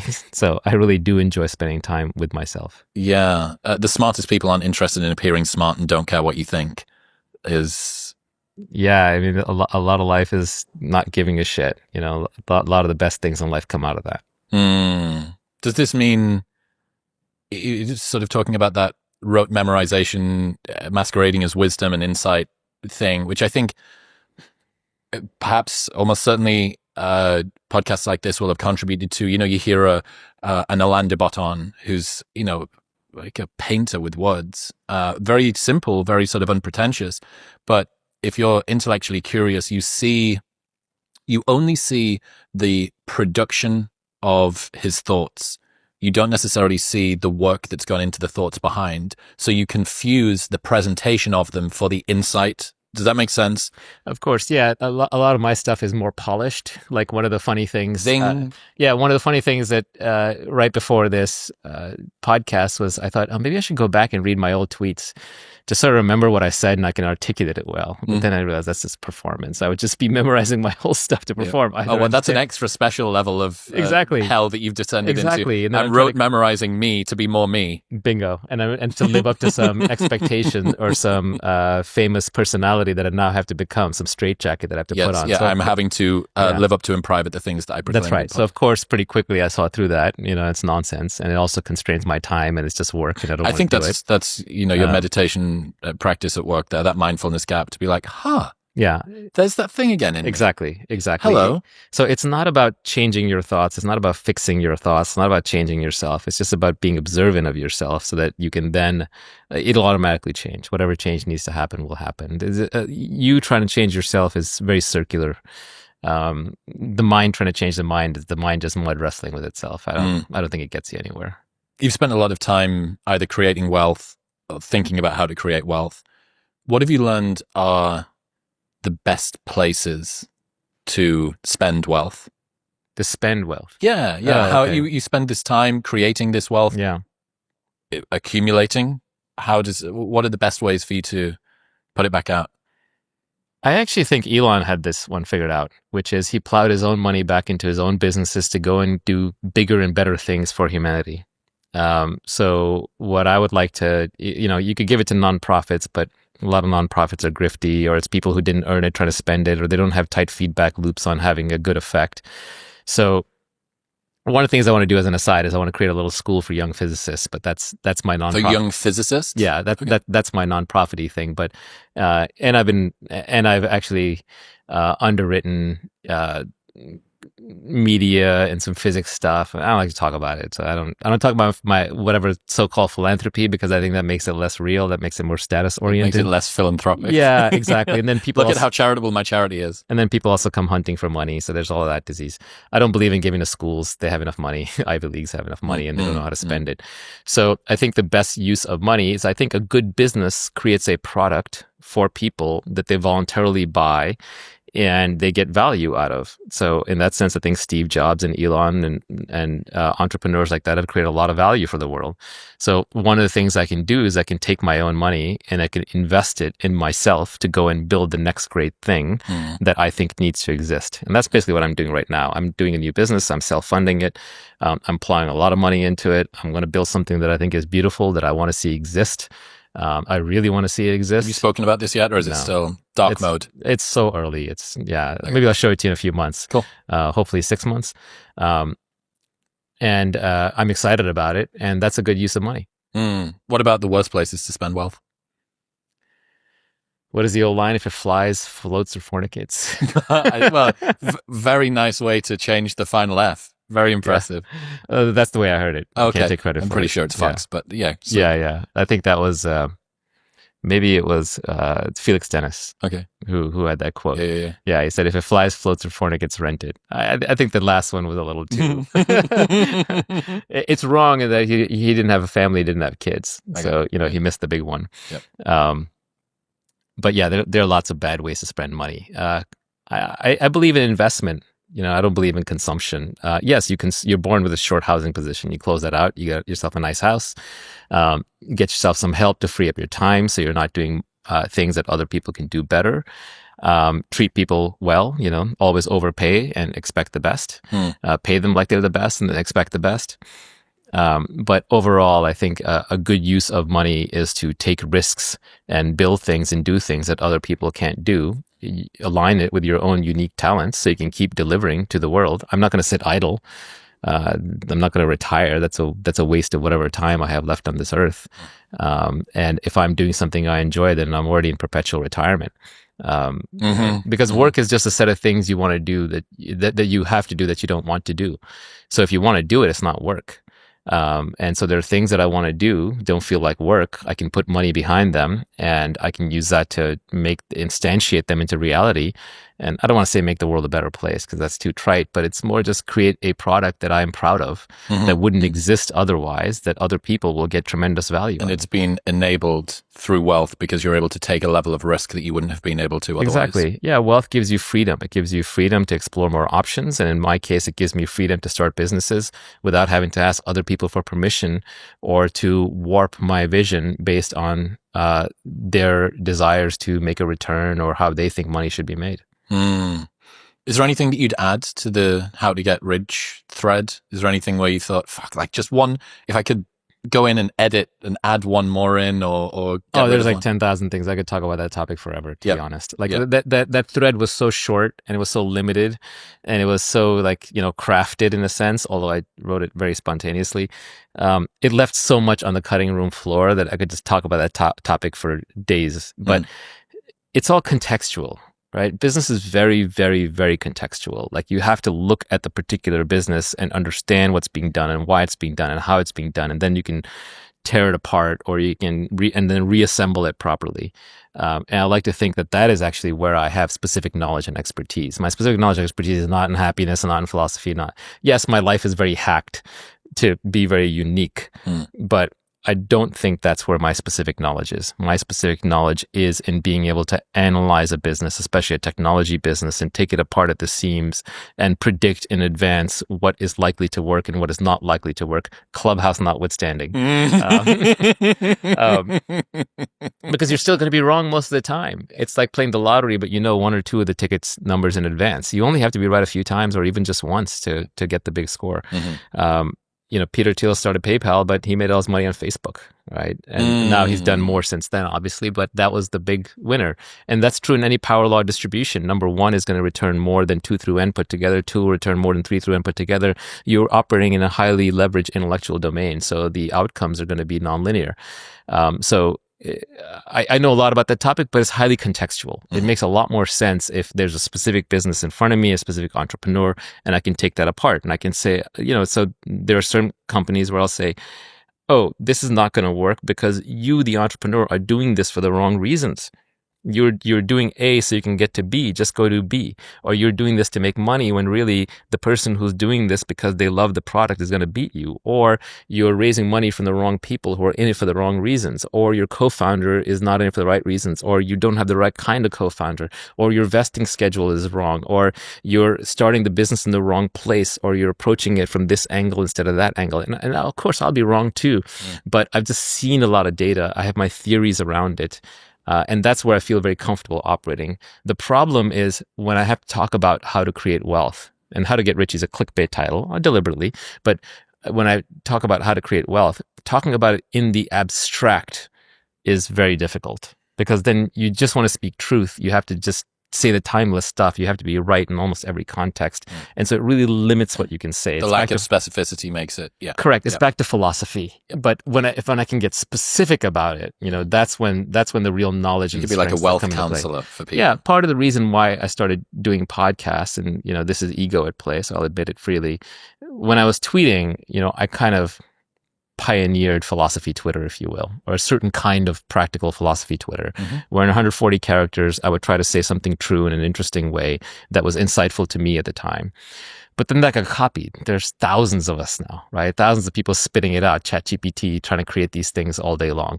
Although I like to think that my stuff is incompressible. I'm saying it in the tightest way possible, which is kind of a little failed poetry background. But what I realized was if you truly have a deep understanding of something, then you can talk about it all day long. Then you can rederive everything you need from that understanding, no memorization required. You can get to it from first principles. And every piece of what you know is like it's like a Lego block that just fits in and forms a steel frame. It's solid. It's locked in there. And so on a podcast, I can unload much more deeply about some of these topics. So for example, we can talk about any business you like, but it has to be in context. It has to be real. It has to be an actual problem. Then we can solve it. I just really love that heuristic of, if you're having to memorize something, it's because you don't understand it. You don't understand it. That's right. If you have to memorize something, it's because you don't understand it. And if you understand something, you don't have to memorize it. Yeah. Again, just to sort of call out a lot of what I tried to do, this redemption arc thing of, if I sound smart, that's like being smart, right? Well, ChatGPT has memorized the entire internet. Good luck competing with that. You're not going to beat it on memorization. You're not even going to beat a library of memorization. You're not going to beat any 10 books of memorization. So memorization is not the thing. The value of memorization is going down by the day. It's already so low. Understanding is the thing. Judgment is the thing. Taste is the thing. And understanding, judgment, taste, these come out of having real problems and then solving them and then finding the commonalities. What is philosophy? Everyone, you live long enough, you'll be a philosopher. Philosophy is just when you find the hidden generalizable truths among the specific experiences that you've had in life. And then you know how to navigate future specific experiences based on some heuristics, and you create a philosophy around that. Any subject pursued deeply enough will eventually lead to philosophy. Mastery in anything, literally anything, will lead you to being a philosopher. You just have to stick with it long enough and generalize the truths back out. And these are universal truths. It's back to the unity and variety. You can find unity in anything if you go deep enough. And that's why the trite stuff, unfortunately, sort of keeps coming back around. You're like, well, look, this is cliche for kind of a reason. It's cliche for reasons. But, sometimes you learn new things. Sometimes you do figure out new things, too. Even in philosophy. For example, science has advanced. As science has advanced, it's actually expanded our boundaries of philosophy. When we used to think that, the earth was the center of the universe, you would actually have a different philosophical outlook than when you think the universe is vast and we're infinitesimally small. It will give you a different philosophical outlook. The same way, if you think that the nature is driven by angels and demons and gods versus if there are laws of physics that are computable and understandable, that will lead you to a different philosophical outlook. If you think that knowledge is something that is passed down from above and through generations versus something that is created on the fly and then tested against reality, that will lead you to a different philosophical outlook. If you think humans are created by God as opposed to humans evolved from some, unicellular organism, it still doesn't solve the original problem of who created that, but at least it takes you further back. Kick the can down the road. Even sim theory is an attempt at reformulating philosophy based on what we know about computers, even though it kind of leads to a lot of the same conclusions as, creator. But it is at least philosophy that is informed by technology and by science. So philosophy can also evolve. Moral philosophy evolves, right? There was a time when every culture practically that was a conquering culture practiced slavery. Now almost all cultures abhor slavery. That's moral philosophy having evolved. There was even this sounds too ludicrous to be true, and I don't know if it fully is true, but there were a fairly large group of doctors based on studies who believed until the 1980s that babies couldn't feel pain. And so even to this day, I think circumcision is done without anesthesia. And because under the theory that, very young children, babies don't feel pain. And that's ludicrous. And there was a study that came out in the 80s that said, no, they do feel pain. It's like, oh yeah, of course, right? So people can be stuck in bad philosophical traps for a long period of time. So even philosophy can make progress. And as an example, one of the realizations that I had, and this is thanks to David Deutsch and my friend James Pierce, and also thinking it through a little bit, is that there are these timeless old questions that we run into where the answers seem like paradoxes, so we stop thinking about them. So an example is free will. Do you have free will? Or does anything matter? Is there a meaning to life? And we get stuck in them because, for example, is there a meaning to life? Like, yes, life has a meaning because you're right here. You create your own meaning. This moment has all the meaning you could imagine. It's all the meaning there is. On the other hand, you're going to die. It all goes to zero. Heat, death, the universe has no meaning, right? So which one is it? Well, the reason why it seems paradoxical is because you're asking the question of a human here and now at a certain scale and a certain time. and then you're answering it from the viewpoint of the universe over infinite time. So you pulled a trick, you switched the level at which you're answering the question, and questions should be answered at the level at which they're asked. So if you ask the question, is there meaning? You, Chris, are asking that question. Yes, to Chris, there is meaning. There's meaning right here. This is the meaning. You can interpret any meaning you want onto it. Don't ask the question as Chris and then answer it as God or as the universe. That's the trick that you're playing. That's why it seems paradoxical. The same way you can say, do I have free will? People debate free will all day long. The question is answered at the wrong frame. So they ask the question is, do I as an individual have free will? Hell yeah, I have free will. My mind-body system can't predict what I'm going to do next. The universe is infinitely complex. I'm making a choice in my mind and I'm doing something. There's my free will. So I answer at the level at which you were asked. Of course I have free will because I feel like I have free will and I treat you like you have free will and you treat me like I have free will. We have free will. The problem then is you start trying to answer the question as if you're the universe. You're like, well, on the universal scale, Big Bang particle collisions, no one makes any choices. How could you be any different than what the universe wants you to be? And it's all one block universe, so you don't have free will. Don't answer the question at the level at which it wasn't asked. So if God asked the question, is there free will? No, there is no free will. If the universe asked the question, there is no free will. But if an individual asks the question right now, then yes, there is free will. So a lot of these paradoxes resolve themselves. Philosophical paradoxes that people have been struggling with since the beginning of time, when you just realize you're answering them at a scale and time different than they were asked. Speaking of updating beliefs, is there anything that you've changed your mind around recently? Very recently? I mean, all the time. But are you talking about like philosophical existential things or like technological things? Yeah, philosophical existential things. Or anything that comes to mind. If there's anything that's front of mind where you go, yeah, that's a pretty big fucking OS update. Yeah, I'm less laissez-faire than I used to be on a societal level. I think that culture and religion are good cooperating systems for humans. And so if you want to operate in a high-trust society, you need to have sets of rules that people need to follow and obey so they get along, even if they're, one-size-fits-all doesn't work for everybody. You've moved up a little bit from libertarian? Yeah, I think pure libertarians get outcompeted and die. Right? Why? They get overrun because they're every man for himself. They can't coordinate. They can't coordinate. Exactly right. So the coordination problems, right? Culture exists to solve fundamental coordination problems. Religion solves coordination problems. Ethnicity solves coordination problems historically. And when you break down those coordination systems too fast and don't replace them with anything else, you get societal breakdown. So you can have chaos. Very malfunctioning societies. Go to Japan versus go to any Western city, and you can see the difference between a culture that's working and a culture that's not. So I think that's like a broader set of things that I've changed my mind on a fair bit. I used to be much more laissez-faire on that stuff. Let's put it that way. What else? I mean, on child raising, I've gotten a lot looser. I'm still not like completely laissez-faire, but I'm much more realized like kids are going to be kids, and you kind of let them do their thing. You've gotten the debate with them. Is it Taleb that has the ascending levels of like anarchism versus conservatism? Is that his insight? Like at the local level, I'm this. It seems like you've gone the other way. It's like at the child level, I'm an anarchist, and at the societal level, I'm a conservative. Yeah, no, he was quoting somebody else, some brothers, I forget which ones, but he was making the point eloquently, as he often does, that at the family local level, he's a communist. At the family level, you're a communist. At maybe the extended family level, you're a socialist. At the local level, you're kind of a Democrat, and so on. Until at the federal level, you're a libertarian, right? So you've done it the other way. You're being a libertarian with the kids, and you're being a religious conservative at societal level. No, that's a funny way of looking at it. I don't know if the scale is that that's simple. What else have I changed my mind on? I mean, I think the modern AI is really cool. But I think these are natural language computers. They're starting to show evidence of kind of reasoning at some levels, but I don't think they do creativity. I think modern AI. Just on that, one of my favorite takes is from Dwarkesh Patel, and he says,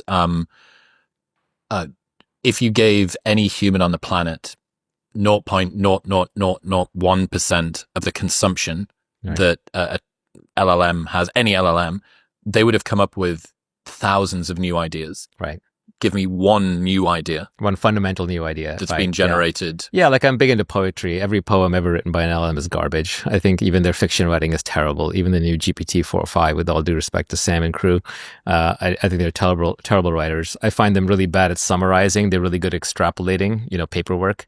They're very bad at actually distilling the essence of something and what's important. They don't have an opinions or a point of view, but they're still unbelievably powerful breakthroughs. They solve search, they solve natural language computing, they make English a programming language, they solve driving, they solve simple coding and backup coding, they solve translation, they solve transcription. They are a fundamental breakthrough in computing. It is a different way to program a computer rather than you explicitly speak its language and write the code and then run the data through it. You just run enough data through it until it figures out how to write the program. That's huge. But are they AGI? Not yet, and I don't see a direct path from here to there. Maybe we'll have to solve a few more problems before that happens. And I think ASI is a fantasy. I don't think there's any such thing. Artificial superintelligence, where it has some kind of intelligence that humans can't fathom. Okay. Yeah, it seems like, I don't know if you from the Bostrom camp or whatever. No, I'm not an AI doomer. I think that's such a flawed line of reasoning. But let's say that, you came out of the lesswrong.com, like Slate Star Codec world, and there was this sort of lineage from computers and AI gets more powerful, and then you end up AGI, ASI. ASI, yeah. And it seems like LLMs have been this sort of orthogonal move from that, which are you saying you don't believe they are a step on that? It's kind of a little bit of I think additional it's branch. I think Stephen Wolfram puts it better. It's a different form of intelligence. It's like if you see a jaguar in the jungle, it has a different form of intelligence. And you're like a plant has a form of intelligence, how it can like photosynthesize and grow. It's a different form of intelligence. It's not, and intelligence, again, like love or like happiness is this overloaded word that means many things to many people. But by my definition, where, the true test is you get what you want out of life, it doesn't even have a life. It doesn't even want anything. It's a different thing. I do think it's unbelievably useful. I'm glad that it exists. You don't see it much yet in large-scale production systems replacing humans because this tendency to hallucinate, so you can't put it into anything mission critical. Confidently wrong 1 time out of 10. Correct. And it doesn't even know when it's wrong. And maybe they'll get that 1 out of 10 down to 1 out of 100, but you'll kind of always want human oversight for critical things. I always feel so bitter. Yeah. I'm petty sometimes. Yeah. My less equanimous version of me is petty. And I always want to teach it a lesson if it gets something wrong. Like, how the fuck? You were so confident. I'm treating it, but I'm anthropomorphizing. Well, it doesn't have a point of view, and they are going to get a lot better. And they might get to the point where the error rates are so low that you can put them into certain bounded problems. Like self-driving, I think will be solved completely because it's a bounded problem. Cars don't, go off-road and drive through houses and stuff like that, right? So because and same way, certain kinds of coding, the creative side of coding, I think doesn't go away. I think if anything, programmers get even more leverage and more powerful, and rather than computing replacing programmers use AI to replace everybody else. On Tesla versus Waymo, would you bet on software or hardware for self-driving? Yeah, so I think Tesla's in the stronger, longer-term position, but it's hard to argue with what's working right now, and Waymo is working right now, so I would not underestimate them, because there's a learning curve that you go through when you actually deploy something, and Waymo is way ahead in that regard, but Tesla's camera-only approach, if it works, is a superior. It's much more scalable, and Tesla knows how to print cars, right? They can just mass manufacture cars. But I think they'll both be around. They'll both be fine. It's everybody else who doesn't have a self-driving vehicle that's screwed. You mentioned kids there, and you had a tweet that said, "I'm not convinced that declining fertility needs to be proactively fought." I forgot that one. You're going to have to... I dug deep. Why? Well, I mean, think back. What was it, 30 years ago, 20 years ago? Everybody was saying overpopulation of the earth is going to be a problem, Malthusian ending, we're going to have too many people, and now all of a sudden we're going to have too few people. So part of it is just the doomerism meme is always alive and well, right? It just gets repackaged. Yeah, we're running out of oil. We have too much oil, right? It's like the world is cooling, the world is warming. There's always something to scream about the world is ending. There's no progress in technology. AI is going to blow up the world, right? So people tend to overdo in both directions. Now, what is the actual fertility problem, right? Well, people are having less kids. Are they having less kids because there's a disease? Was there a virus? Did they lose their fertility? Is it microplastics in the testicles, right? No, it's people are having less kids because they're choosing to have less kids, right? Women have gotten emancipation, independence in the workforce, and they're making more money. People don't need kids as an insurance policy, so they have less kids. Maybe they're living hedonistic lives. God bless them, right? They want to have more fun. They want to have less kids. I don't see the act of choosing to have less kids as a problem. Okay, so let's move one level up. It's because of the retirees. It's because a large percentage of the population is essentially retiring at the guaranteed age of 65 or 70, thanks to Social Security. And so they need other people to pay for it. They need more workers in the workforce. And if the workforce is shrinking, then you have a small number of people exactly who are supporting a large number of retirees. And in democracies, you can't take pensions away. The voters vote you out. So this slowly strangled the economy. So what do? Then you have a bunch of immigration, and then the whole culture changes. You end up in a low trust society, and people start fighting over limited resources, and how do you control which immigrants come in? How do you make sure that they're good taxpayers after they're in, and so on? So you end up with in kind of this trap where the low fertility rate is upstream of the downstream problems that are cultural and societal. But I'm not sure that you're going to solve that by making people have more kids. How are you going to meme them into having more kids? And I'm not even sure it's necessarily a problem, because keep in mind, you have more resources now. You have less of a burden. Now, there's a flip side where every kid is a lottery ticket and an invention. So there's some benefit to having more kids, but you can't force it. I think it'll work itself out, right? The Scott Adams has this great law, which is called the Adams law of slow-moving disasters. Okay. When disasters are very slow-moving, like peak oil or global warming or population collapse, and everyone can kind of see them coming, economics and society as a force solve them, because enough individual people has incentives to go solve them. So I don't know exactly how it gets solved, but I think it could get solved in various ways. One example could be, maybe people retire later. Maybe AI and automation and robots take care of the older people. Maybe we figure out how to have immigrants while still keeping a high trust society. We kind of put more rules around immigration that protect some of the high trust benefits. Maybe we outsource more things. Maybe we just, have more land and housing to go around. Believe me, if we were having too many kids, everyone would be complaining about how there's no housing and there's no land, right? So they'll always find something to care about. So I just don't view this as like a thing that any individual or government action is going to solve. I think economics and incentives over time will solve it. And I'm not even convinced it's like that big of a problem. Is there anything that you do think is a sufficient? It may be self-correcting too, which is that if there are too few kids in society, and the returns to having kids literally might just go up. It might just be easier to have the incentive to now have a child because there's so few around. They're going to get the best job. They're going to have most opportunity. The best resources. Like everyone's happy. I suppose if you could come at it from a pain side, which is you look at all of the other people around who don't have kids. Let's say that pensions completely drop off, and the only way that old people are able to survive is if their children pay them some sort of stipend, like reverse, send money back up the generations. You go, okay, well, that's a pretty fucking good incentive. That's a good incentive. I also think that people have been memed into thinking that kids make your life worse, and that's a pretty bad. What's your experience been? Kids make your life better in every possible way. If you want an automatic built-in meaning to life, have kids. And I think there are these bad psych studies, like most psych studies, unfortunately, that say that people are unhappy when they have kids. Yeah, it's because you're catching them in the middle of changing a diaper and you're saying, like, are you glad you had kids or not? Or they don't even say that. They say, are you happy or not? And they say, no, I'm not happy right now. But what they don't realize is that person has found something more important than being happy in the moment. They found meaning, and the meaning comes from kids. And if you ask parents, do you regret having kids? I think it would be 99-1 against, it would be, no, I don't regret having kids. I love having kids. I'm so glad I had kids. It's incredibly rare to meet a parent that regretted having children. It's pretty good odds.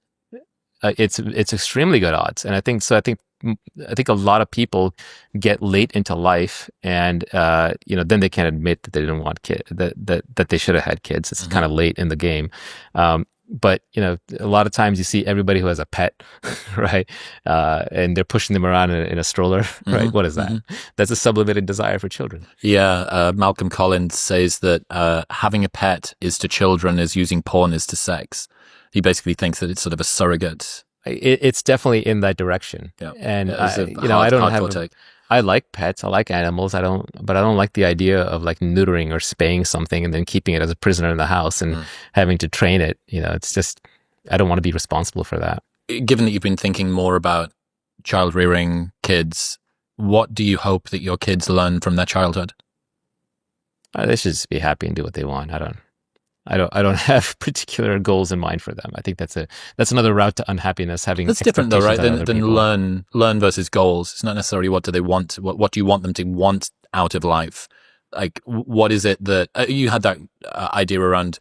your number one job as a parent is to provide unconditional love to your kids. That's it. Yeah, that's it. Right. So I can be loved, or I am loved unconditionally. Is that one of the things? I want my kids to feel unconditionally loved, and I want them to have high self-esteem as a consequence of that. But I don't get to choose any. All I get to choose is my output. I can output love. I can't choose what they feel. I can't choose how they behave. I can't choose what they want. I can't choose what they turn out to be. And downstream from that, there should be freedom. There should be a degree of freedom that comes from the self-esteem, that comes from the unconditionality. Yeah, they should make their own mistakes and learn their own lessons and have their own desires and fulfill them as is appropriate. Like any parent, I wouldn't want them to be hurt. I wouldn't want them to be unhappy, but I cannot control these things. You replied to my friend Rob Henderson. He was talking about how kids fall asleep more quickly when they're being carried. And you said, cry it out and co-sleeping is dangerous. What's IYI science? IYI is Nassim Taleb. He talks about intellectual yet idiot. These are people who are overeducated and they deny like basic common sense. Okay. So there's a lot of that goes on in child rearing, thanks to really bad studies and bad public medical directives. So, for example, a few parents, maybe they're drunk or they're high or they're just other issues, and they roll over their kid when they're sleeping, the kid suffocates, or they neglect their kid, and then is that what co-sleeping's having them in the bed? Yeah, exactly. Or they're the modern proclamation, and so because of that, they say, well, don't co-sleep with your kids. Well, the kids in every society through all of human history co-slept with their parents. Where else do you think they were sleeping? They weren't houses with multiple rooms. We'll put them in the other tent. Yeah, exactly. We'll put them in the other tent. It's just nonsense. Co-sleeping has been around since the dawn of time. So has feeding kids cow milk or goat milk when breast milk runs out or is not available. Yet we're told formula, made with soy and corn syrup, which was invented recently, is somehow better than cow milk, and cow milk can be dangerous for your kids, and co-sleeping is dangerous for your kids, and cry it out is the right answer. All of that is nonsense. I mean, it's very clear that we raise children throughout human history without these interventions. And to me, the idea that like you're going to let your kid cry it out, I get why that's done for practical reasons, so that, you can get some sleep and you can go to work in the morning. But the reality is when you let the kid cry it out, you're letting the kid bawl until it finally gives up. I mean, a kid left by itself to cry it out in the wild is going to get eaten, right? It's going to get eaten by a tiger. So this kid is starting off on the wrong foundation. The one I mentioned earlier about the idea that babies don't feel pain, like that's ludicrous, right? I've never heard that before. Yeah. That's such a wild idea. I'm not saying that's 100% true. I read it on... Poke a child in the cheek quite hard and see if it doesn't feel That's in the category of I read it on Twitter, and I did one level confirmation on it, but it's so ludicrous that I should probably do 2 or 3 level confirmations on it before I talk about it. But there are definitely some people who believe that. There are enough that it was a thing in certain circles for a while. But I think we just go through these... these IYI beliefs, these intellectual idiot beliefs, come from people who take a little bit of knowledge and extrapolate it too far. They think we know more than we know due to recent scientific studies, and these are junk science. These are low power studies on on very certain contexts that then get over applied. Behavioral psych is very guilty of this, but it's true across a lot of science. So even with science, you have to be skeptical. You have to look very carefully at, does it apply in the right context or not? Does it come from good sources? Did they run enough high-powered studies that are widely accepted? And there are a whole bunch of things you're just not supposed to talk about. You're not supposed to say, like, you don't say, like, you can't say anything negative about vaccines because, God forbid, what if they don't get the polio vaccine, right? And that's part of the reason why the recent vaccine debate, because we've taken our worship for vaccines too far, because we don't want people to not take non-essential vaccines. So it gets overdone. So the same way, there's this whole SIDS thing, sudden infant death syndrome, right? I was like, no, kids don't suddenly mysteriously die. Like, more likely there was neglect or there was a problem, and then whoever was the caretaker doesn't want to admit to the problem or didn't recognize the problem. But kids don't just spontaneously die in the crib, right? So they talk about swaddling babies. You swaddle babies, basically tie them up, mummify them, so you constrict them so they then die of SIDS where they roll over and they can't get back. I mean, it's just all this craziness around child raising. It's a real minefield. It's a minefield. And you have these scared parents, they're having a kid for the first time and they open a book and they start reading how to raise children. And I would argue that your natural instincts on what to do with your child are actually pretty good. It's funny, when my wife and I had our first baby, I remember, at the hospital, Sorry, the first one was natural birth. At the birthing center, we went home and it was like, there you go, that's it. And we're like, what do we do? Where's the instruction manual? And you take them home.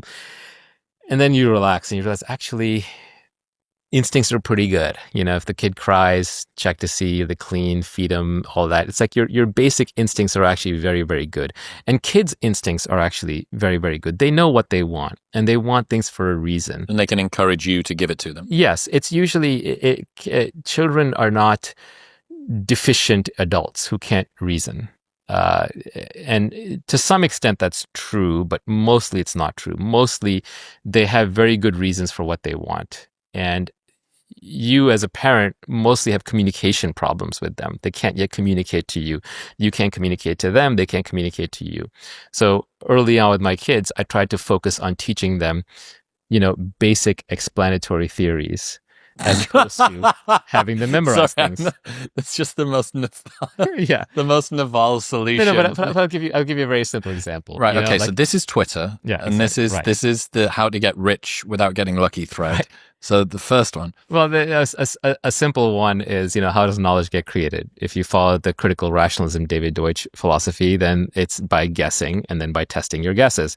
So whenever they ask me something like, well, why do you think that is? Well, how would we figure out if that's true, right? So that's a basic game you can play. Involving them. But another one is that a lot of the rules that you teach kids have to do with hygiene, right? You must brush your teeth, cover your mouth when you cough, clean up after yourself. Don't touch that. Wash your hands after you do this. Don't eat food off the floor, right? But all of these are subsumed under the germ theory of disease, right? So if you instead go on YouTube and show them videos of germs, or if you have them look under a microscope at anything, they're like, they can infer what's going on. Yeah, there's creepy crawlies everywhere, and I got to watch out for them. And then, you can talk about how if you look at humans, like our real enemy are pathogens. I think a lot of aging and disease are actually downstream of our competition with pathogens over time, to a point that people still don't fully appreciate.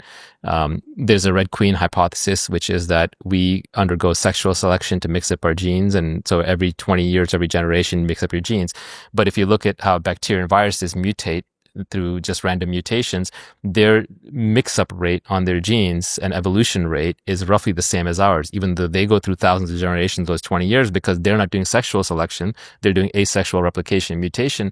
Their evolutionary rate is roughly equivalent to ours. So we're in a Red Queen race where we're both running at roughly the same speed using very different strategies. Mm-hmm. But a lot of how we're involved is around pathogens. Like our immune system is one of the most expensive things to run in the body. Is so much is about immune system optimization. That's about pathogens. Junk DNA in bacteria and CRISPR was discovered because in bacteria, their DNA is evolved to fight viruses. And the way it does that is by taking viral DNA and snipping it up every time there's a viral attack and storing it in their own DNA so they have a copy so they can recognize it next time it attacks and so on. A lot of the population structure of species determines how long their lifespans are. So if in a given species there's a very high rate of infection, then you'll have these older members of the population are carrying diseases that will then infect the young. Mm-hmm. So it's important for that species to get rid of the old faster. So the higher the disease rate in a given population, the less long-lived the entire population. So the older ones don't infect the younger ones. Oh, that's a hypothesis. I'm not saying it's pretty true. Interesting. It's an interesting hypothesis. Homeostasis within the human body, how we're always returning to a given level of things. Like that's a fundamental part of our makeup, our temperature, pH, blood pressure, and so on under homeostasis. But if you engage in any kind of signaling, like you take a peptide, for example, that's a signaling molecule, you take a hormone externally, the body will counteract it. You take testosterone, the body will downregulate its own production very fast. And the body releases its own hormones in pulses rather than steady state. Why is that? Well, that's because bacteria and viruses can infect your body and trick your body. They can take it over. Like toxoplasmosis does this, rabies does this. Mm-hmm. They take over macroscopic structural bodies. And small bacteria and viruses would hack our bodies and literally take them over if we didn't have defense mechanisms. And one of those defense mechanisms is homeostasis. Anytime you see something getting out of whack, you immediately push back really hard on it because did I just get infected? Is something trying to take me over? It's also why hormones get released in pulses at night rather than in steady state low levels, because enemy bacteria can release toxins or the same signaling molecules in small quantities, but they can't pulse. They can't coordinate to pulse. So your body can coordinate to pulse as a macroscopic object, but microscopic objects can't coordinate to create the same pulses. Oh, that's cool. Yeah. So there's all, there's so you know that it's coming from you. Is that why? Correct. You know it's endogenous rather than exogenous.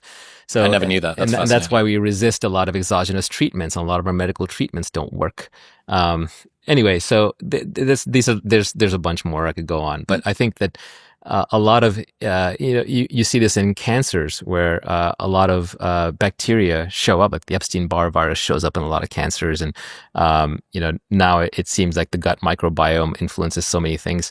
Basically, bacteria and viruses are at the top of the food chain compared to us. Like we are top of the well-known food chain, but bacteria and viruses eat us. Fungus eats us. So these microscopic predators are our natural predators. And so a lot of aging, societal structure, hygiene, religious strictures against pork, circumcision, all of these things, these are all designed to resist bacteria and viruses. So if you can teach children this philosophy at an early age, you shortcut all the debates. How effective have you been at teaching that philosophy to children? That one, I think I've been pretty effective. I've drilled that one at home. The one I haven't quite gotten around to yet is evolution. Like I'm starting to do little bits of that, like we came from monkeys. What does that mean? Already got them thinking about some of the deeper questions. I did ask my, young son, can nothing exist? I thought that was a fun question. So I like to throw a fun question. How old is he now? Like 4, 3? No, he's 8. Right. Okay. An 8-year-old and a 6-year-old. So I asked them both, can nothing exist? And they had pretty good answers, right? Okay. Another one we played with the other day was like, what is the matrix? Okay. What is this? Yep. What is all this? I just find it, and it's entertaining. It's just fun to talk about, right? To talk about these questions with your kids. I'm not saying that one is a good way of child raising. It's not leading to any deeper learning, other than maybe just have them start, or continue to question the basic structure of reality and not move past it so quickly. Also to take joy, what's the meta lesson that's being taught there? Dad spends time asking questions to which there are not necessarily an answer because there is something enjoyable in the process of learning and trying to decipher what's happening. Possibly. Also, Dad tries not too hard to teach people things. I don't want to be didactic. He helps them to arrive at it. Yeah, correct. Yeah. Dad is here to help you solve problems when you have problems, and you constantly have problems. So if you come to Dad can help explain to you how he would solve the problem. But most of the time, they don't want that. Most of the time, they just want. Most of the time, they just want me to solve the problem. Right. Okay. Yeah. So sometimes I just have to play it dumb. It's like, why is my Wi-Fi not working on my computer? I'm like, I don't know. Did you click on that thing? Look, you've got like a rebellious sovereign child, sovereign as they may be, but sometimes they still need the dad to step in. So in addition to feeling loved and having high self-esteem, I think the most important trait that would be nice to not rob them of is agency. I want them to preserve their agency. They're born naturally agentic and willful, but a lot of child raising can beat that out of them by essentially domesticating them. That's right. And I would rather have wild animals and wolves than have well-trained dogs, because I'm not going to be around to take care of them. Yeah, so they're going to have to be able to look after themselves. Exactly. Yeah, a friend of mine, Parsa on AirChat, he had a great saying. He said he wants his children to be quick to learn and hard to kill. So that was pretty good. Yeah, that's cool. I remember you saying, just thinking about sort of future and culture and stuff like that. I remember you saying that the left had won the culture war and now they're just driving around shooting the survivors. Right. After the last 6 months of change that we've seen and sort of where we're at the moment, what do you think the future of the culture war looks like? It's not over yet. They definitely won earlier rounds. They took over institutions. I think now it's much more of a fair fight. Where you have people like Elon, kind of supporting. So there's these different forces through history, right? Historians will argue about this, but there's a theory of the great man of history thing, where it's like, oh, you have the Einsteins, you have the Teslas, you have the Genghis Khans and the Caesars, right? They determine the flow of history. And then there's the other point of view that, no, there are these massive forces at play, demographics and geography and so on. And then the particular great man doesn't matter. They just come and go. Napoleon doesn't matter. They would have been somebody else. The specific names are not important.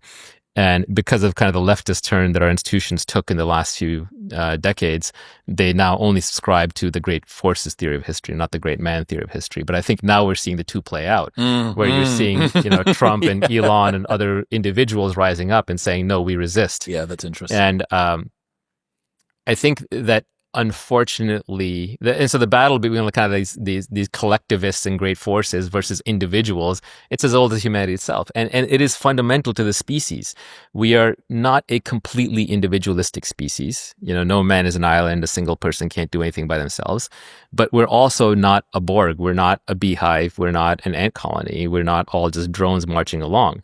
So which is it? We're somewhere in the middle, and the human race is always kind of bouncing between the two. We like strong leaders. We like to be led. We like to coordinate our forces and mass and do things. But at the same time, we're also all individuals and willing to break away and willing to do our own thing. And everyone's always fighting to be a leader, and there's always status games going on. So there's a pendulum that's always swinging back and forth.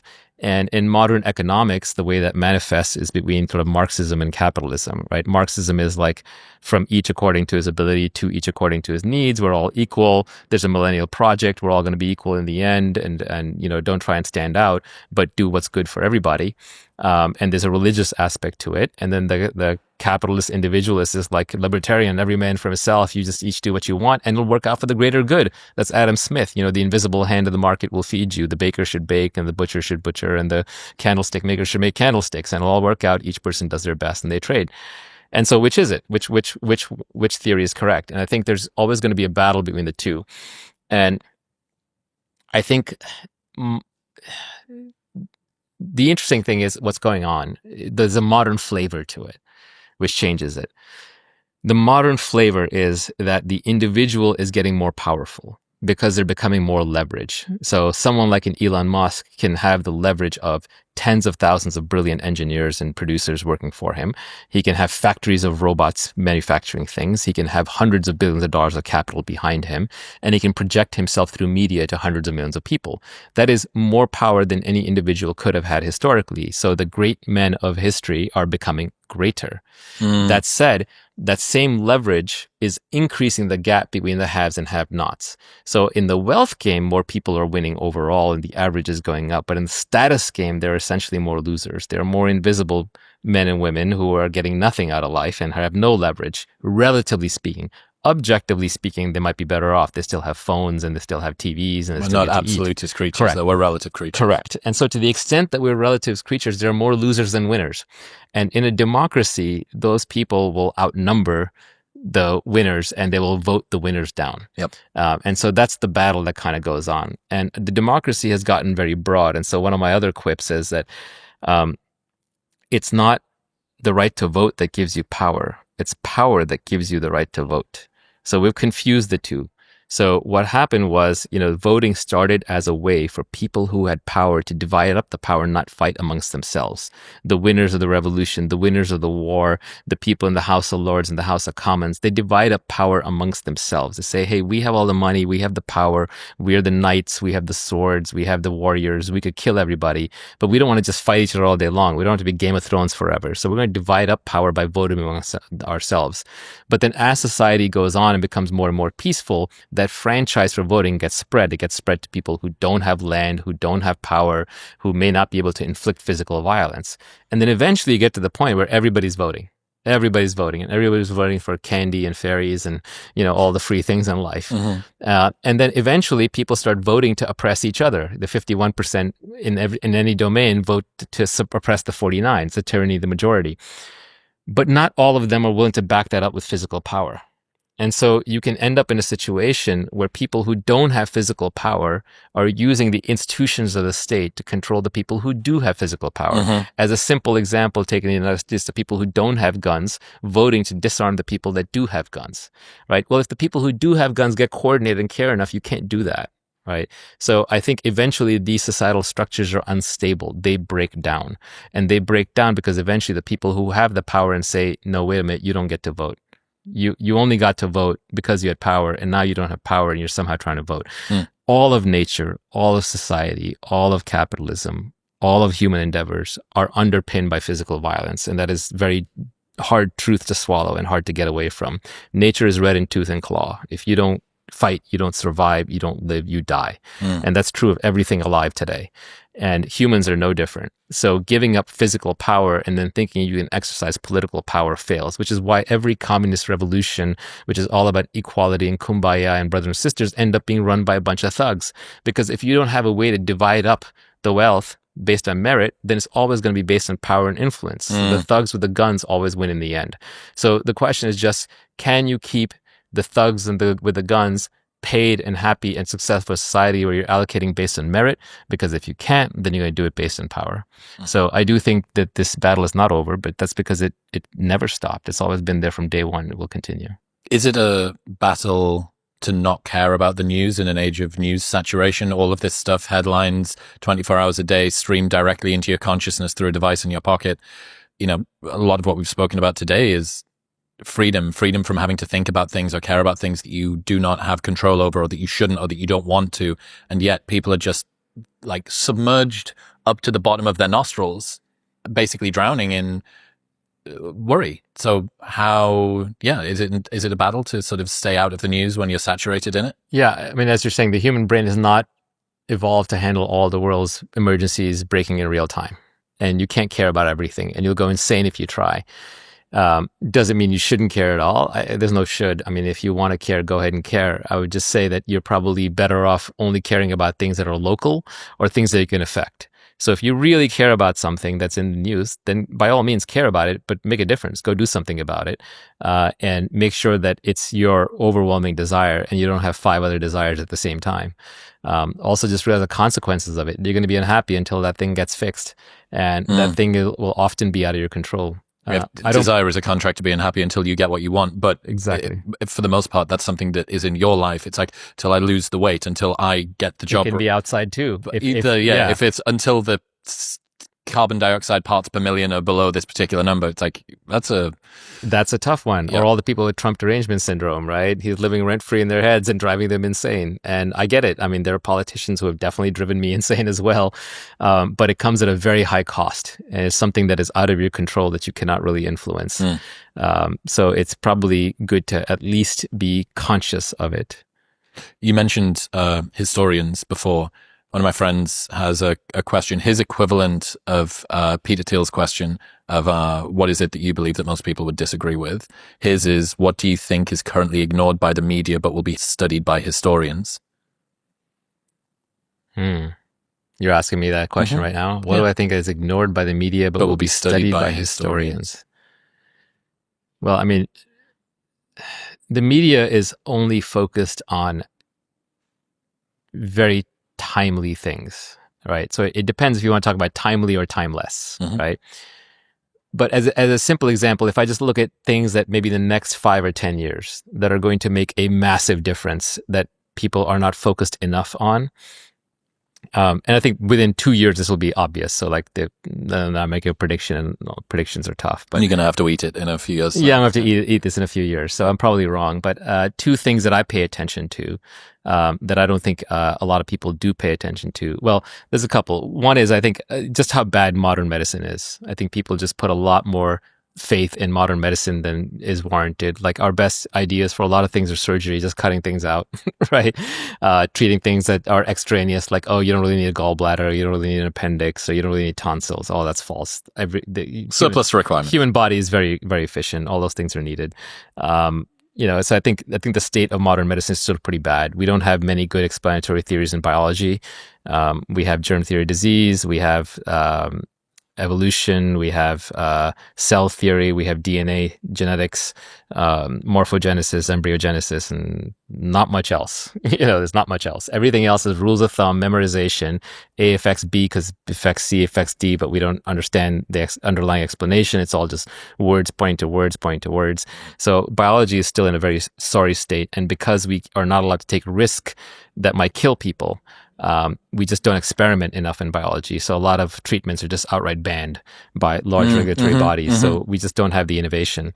So I think we're still in the Stone Age when it comes to biology, and we got a long ways to go. And I think people will look back aghast at this. And I think this is Brian Johnson's point. He's like, let's be more extreme. Let's try to live forever. Experimental. It must be more experimental. And I'll start as N of 1 and start experimenting on myself. And But even there, I disagree with Brian on many things, like, taking huge amounts of supplements. I think we just don't know supplements outside of their natural context, like just eat liver, man, right? But it's fine, and I wouldn't be vegan either. But I really appreciate that he's experimenting. He's good natured about it. He shares everything. So we need more people like that. So I think the state of biology, people will look back and say, "Wow, that was in the dark ages." I think another thing that we'll look back on is I think we still continue to underestimate how important drones are going to be in warfare. The future of all warfare is drones. There will be nothing else on the battlefield, because I think of the end state of drones as autonomous bullets, not even guided, autonomous, like they're self-directed. And so if that's the future we're headed towards, and it is dystopian. Why would you have an armed force? There's going to be there's going to be no aircraft carriers. There's going to be no tanks. There's going to be no infantrymen. There's just going to be autonomous bullets. By autonomous bullets against your autonomous bullets, whichever ones win, the other side just surrenders because it's over. I think that's the second piece of it. I think a third piece that is going to be kind of unexpected is the GLP-1s, which I know you and I privately discussed before. I think these are the most breakthrough drugs since antibiotics. They're probably more important than statins. They're sort of miracle drugs. They seem to, there are downsides, but the downside and side effects are so minor compared to the upsides beyond just weight loss. They also seem to be addiction breakers. They seem to lower many kinds of cancer. They almost metabolically reverse aging up to a certain point. And I think they're going to bend the curve on healthcare costs. And the big question people are going to be asking over the next 5 years is, why are Americans paying thousands of dollars a month for this when people overseas are getting them for free, or I can order them from China for free or whatever. And maybe like if I were Bernie Sanders, the platform I would be running on is I would say, okay, we're going to pay, hundreds of billions of dollars to Novo and Eli Lilly, and we're just going to make these free. Or there's hundreds of analogs of these things that work. These are not going to be, limited to just the few that are being used today. Just take one of them or two of them and make them free. And I think it'll make a big difference. And as you and I were discussing earlier, this does bend a lot of people out of shape who got there the old-fashioned way, and they want to see obesity as a moral failing on people's parts, and it lowers their status if they are suddenly no longer. The signal is less of a signal. Yeah, correct. Absolutely. Yeah, so they're incented to say, well, you don't know the downsides. It's irresponsible to suggest it's going to cause cancer. Have fun losing bone and muscle mass. By the way, none of that stuff is really true. The cancer stuff is actually beneficial on. I know people who are now taking these things for anti-aging reasons. They're already fit, but they just want to age better and have a stronger insulin metabolism. And there's evidence now that these things are, they put off dementia, Alzheimer's, colon cancer. It's insane. Cardiovascular disease, like the list of benefits is insane. There's no free lunch, but this is a class of drugs that prevents you from taking other drugs into your body. It prevents you from taking, too much sugar, too many calories in an era of abundance, prevents you from smoking, prevents you from even, there's an organization called Casper that is now doing a study on heroin addictions, and they're showing that this can lower opioid overdoses and heroin addiction. So there's a lot of overwhelming medical evidence coming out. And I think, I don't know the exact number, but I think something like 10% of the population might now have tried these things. I think that's the number that I'd seen as well. Yeah, it's massive. So I think it's about 50% of the population say that they would like to try it. Exactly. So I think the body positivity movement is dead. And we always kind of knew it was a scam. It's dying very, very quickly. Yeah, I quipped, like, you can never be too rich, too thin, or too clean. Right. And immediately, like, a whole bunch of people went nonlinear dimensions. Like, what do you mean too thin? And what about the hygiene hypothesis? And, obviously there's always exceptions, but people want to be thin and fit, and people want to be clean, back to the pathogen discussion that we had. So I think overall that there's going to be huge demand for these things, and our modern medical system is not built to supply these well. I don't hold it against the pharmas. I think the pharmas did their job by creating the thing. But I think next we need to step up and figure out how to make it broadly and cheaply available, as opposed to just milk it only for people on obesity who can get Medicare to sign off for it, or people paying out of pocket at very, very high prices. Yeah. The benefits of societal distribution of the safer GLP-1s is so large that whichever politicians tackles that is going to be richly rewarded. Well, obesity is the number one source of malnutrition worldwide. There's twice as many people that are obese than are starving. So about 500 million people are starving and 1 billion so many people problems are downstream of that. Like, look at how much of the federal budget goes into dialysis because of kidney failure. And why is that? It's because of diabetes, right? So many of the problems that we have in modern society are downstream of obesity. And this, like fitness is so important. And yes, there's in some people, these things cause muscle and bone loss, but not in the people who are eating high protein and working out hard. So they can be taken in a way that's safer. And some versions of these, like liraglutide, the original one, they've been around for decades, and the others have been around for about a decade. So, and we already have, as you said, 10% of the population taking them. So they're already quite widely distributed. It's a good sample size. Yeah, it's a great sample size. What more do you need? Like if you have a bacterial infection that's eating you, I don't say, oh, I have this antibiotic, but it's going to raise your blood pressure. It's like, no, take the antibiotic. If you're going to kill yourself, I say, take this antipsychotic and stay alive a little longer and solve it. I don't say, oh, it's going to, cause your heart rate to go up by 3 beats a minute. I don't worry about that. So similarly, if you're poisoning yourself with toxins and overuse of substances that you shouldn't be using, either heroin, alcohol, cigarettes, sugar, or just sheer calories, take this GLP-1. They also improve digestion. You just have less food matter going through your stomach. They lower cancer risks across the board. There's quite a few cancers they lower. Cardiovascular, I don't know what else to tell you. I've been very surprised by the negative reception whenever you have a conversation about GLP-1s. And I think a lot of it may be people who... Well, think about how many sacred cows are being gored, right? All the people who are basically saying you should work harder, you should be fit like I did, right? It's lowering their status. Think about all the nutritionists and doctors and trainers who are now being, it's too easy. They're being put out of business in a way, right? It's kind of like, why does the American military keep buying aircraft carriers, right? In an age of drones.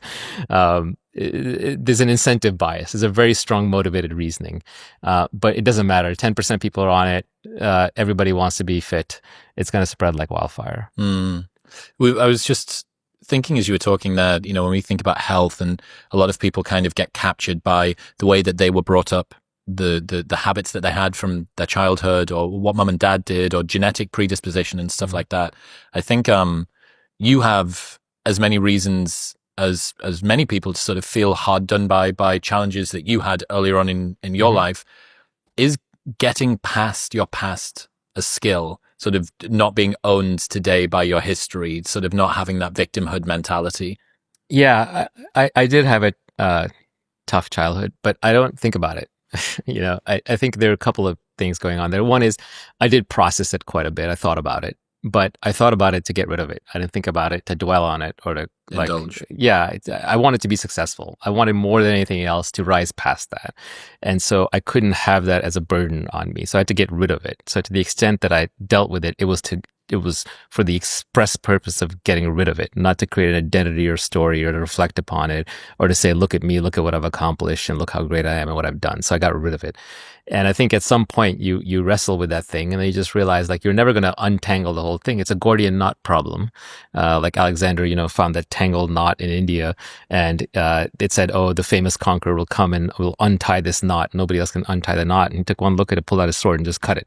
So at some point you just have to cut your past. If your past is bothering you, you will eventually get tired of trying to untangle that knot and you will just drop it because you will realize life is short. And the more you want to accomplish in this life, actually the less time you have to unravel that thing. So I just wanted to actually get things done. So I had no time to deal with it. So I just cut it. It's like a really bad relationship, but in this case, it's a bad relationship with your own history. So you just drop it. Yeah, I think, so much of what we've spoken about today is on the shortness of life and the fact that every moment is precious. You had to take about the most fundamental resource in your life is not time, it's attention. That's right. I used to think, the currency of life, right? People think it's money. And yes, money is important and it does let you trade certain things for time, but it doesn't really buy your time. Ask Warren Buffett how much time money can buy you, or Michael Bloomberg. They're, rich as Scrooge and Croesus, but they can't buy more time, right? Brian Johnson notwithstanding. So you can't trade money for time. Money is not the real currency of life. And time itself doesn't even mean that much because as we talked about before, a lot of time can be wasted because you're not really present for it. You're not paying attention. So the real currency of life is attention. It's what you choose to pay attention to and what you do about it. And so back to the point about the news media, you can put your attention on the news, but that's how you're spending the real currency of life. Mm-hmm. So just be aware of that. If you want to, that's fine. There's no right or wrong here. Like maybe it is your destiny to pick something in the news, learn about that problem, adopt that problem and solve it. But just be careful because your attention is the only thing that you have. And that can also be captured by your own past. Yes, you can fritter it away on anything you like. Is there an advantage to starting out as a loser? Absolutely. Yeah. Yeah, because if you're a loser, then you'll want to be a winner, and then you'll develop all the characteristics that'll help you be a quote unquote winner in life.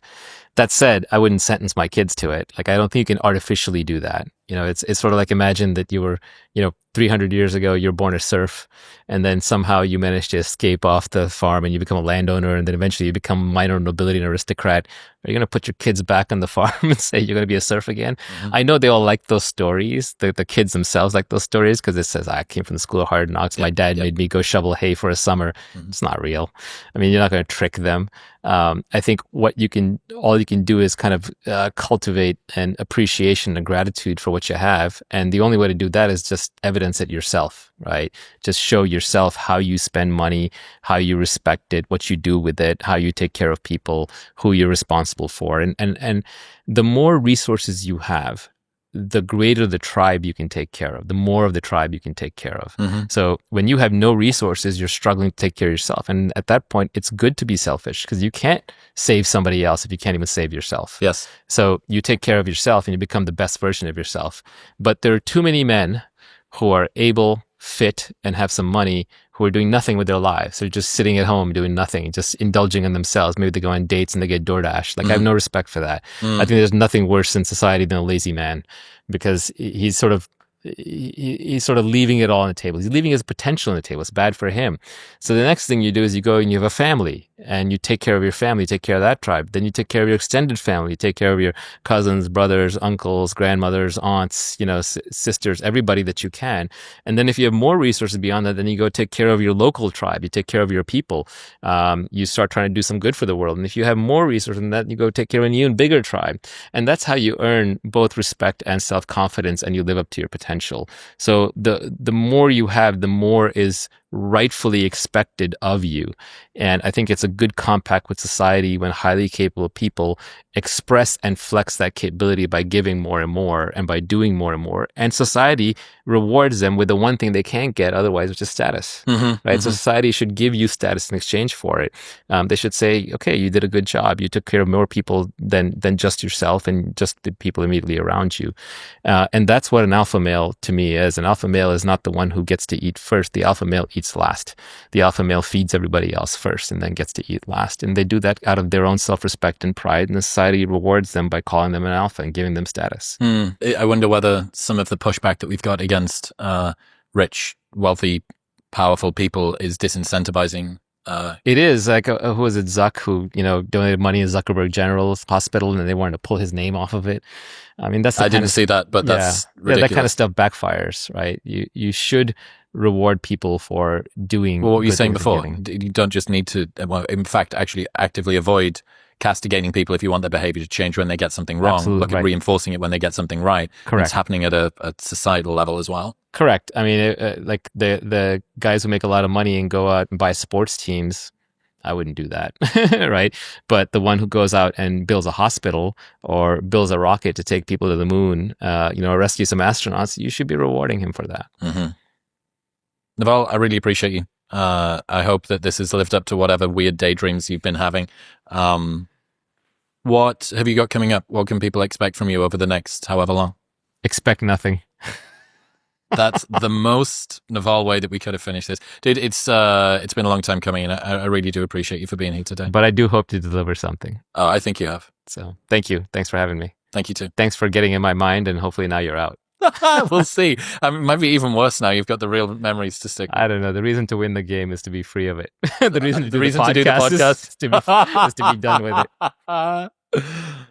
All right. Wow. You made it to the end. Congratulations. Well, if you enjoyed that, you're going to love my full-length conversation with the one and only Alain de Botton from the School of Life right here. Go on. Press it.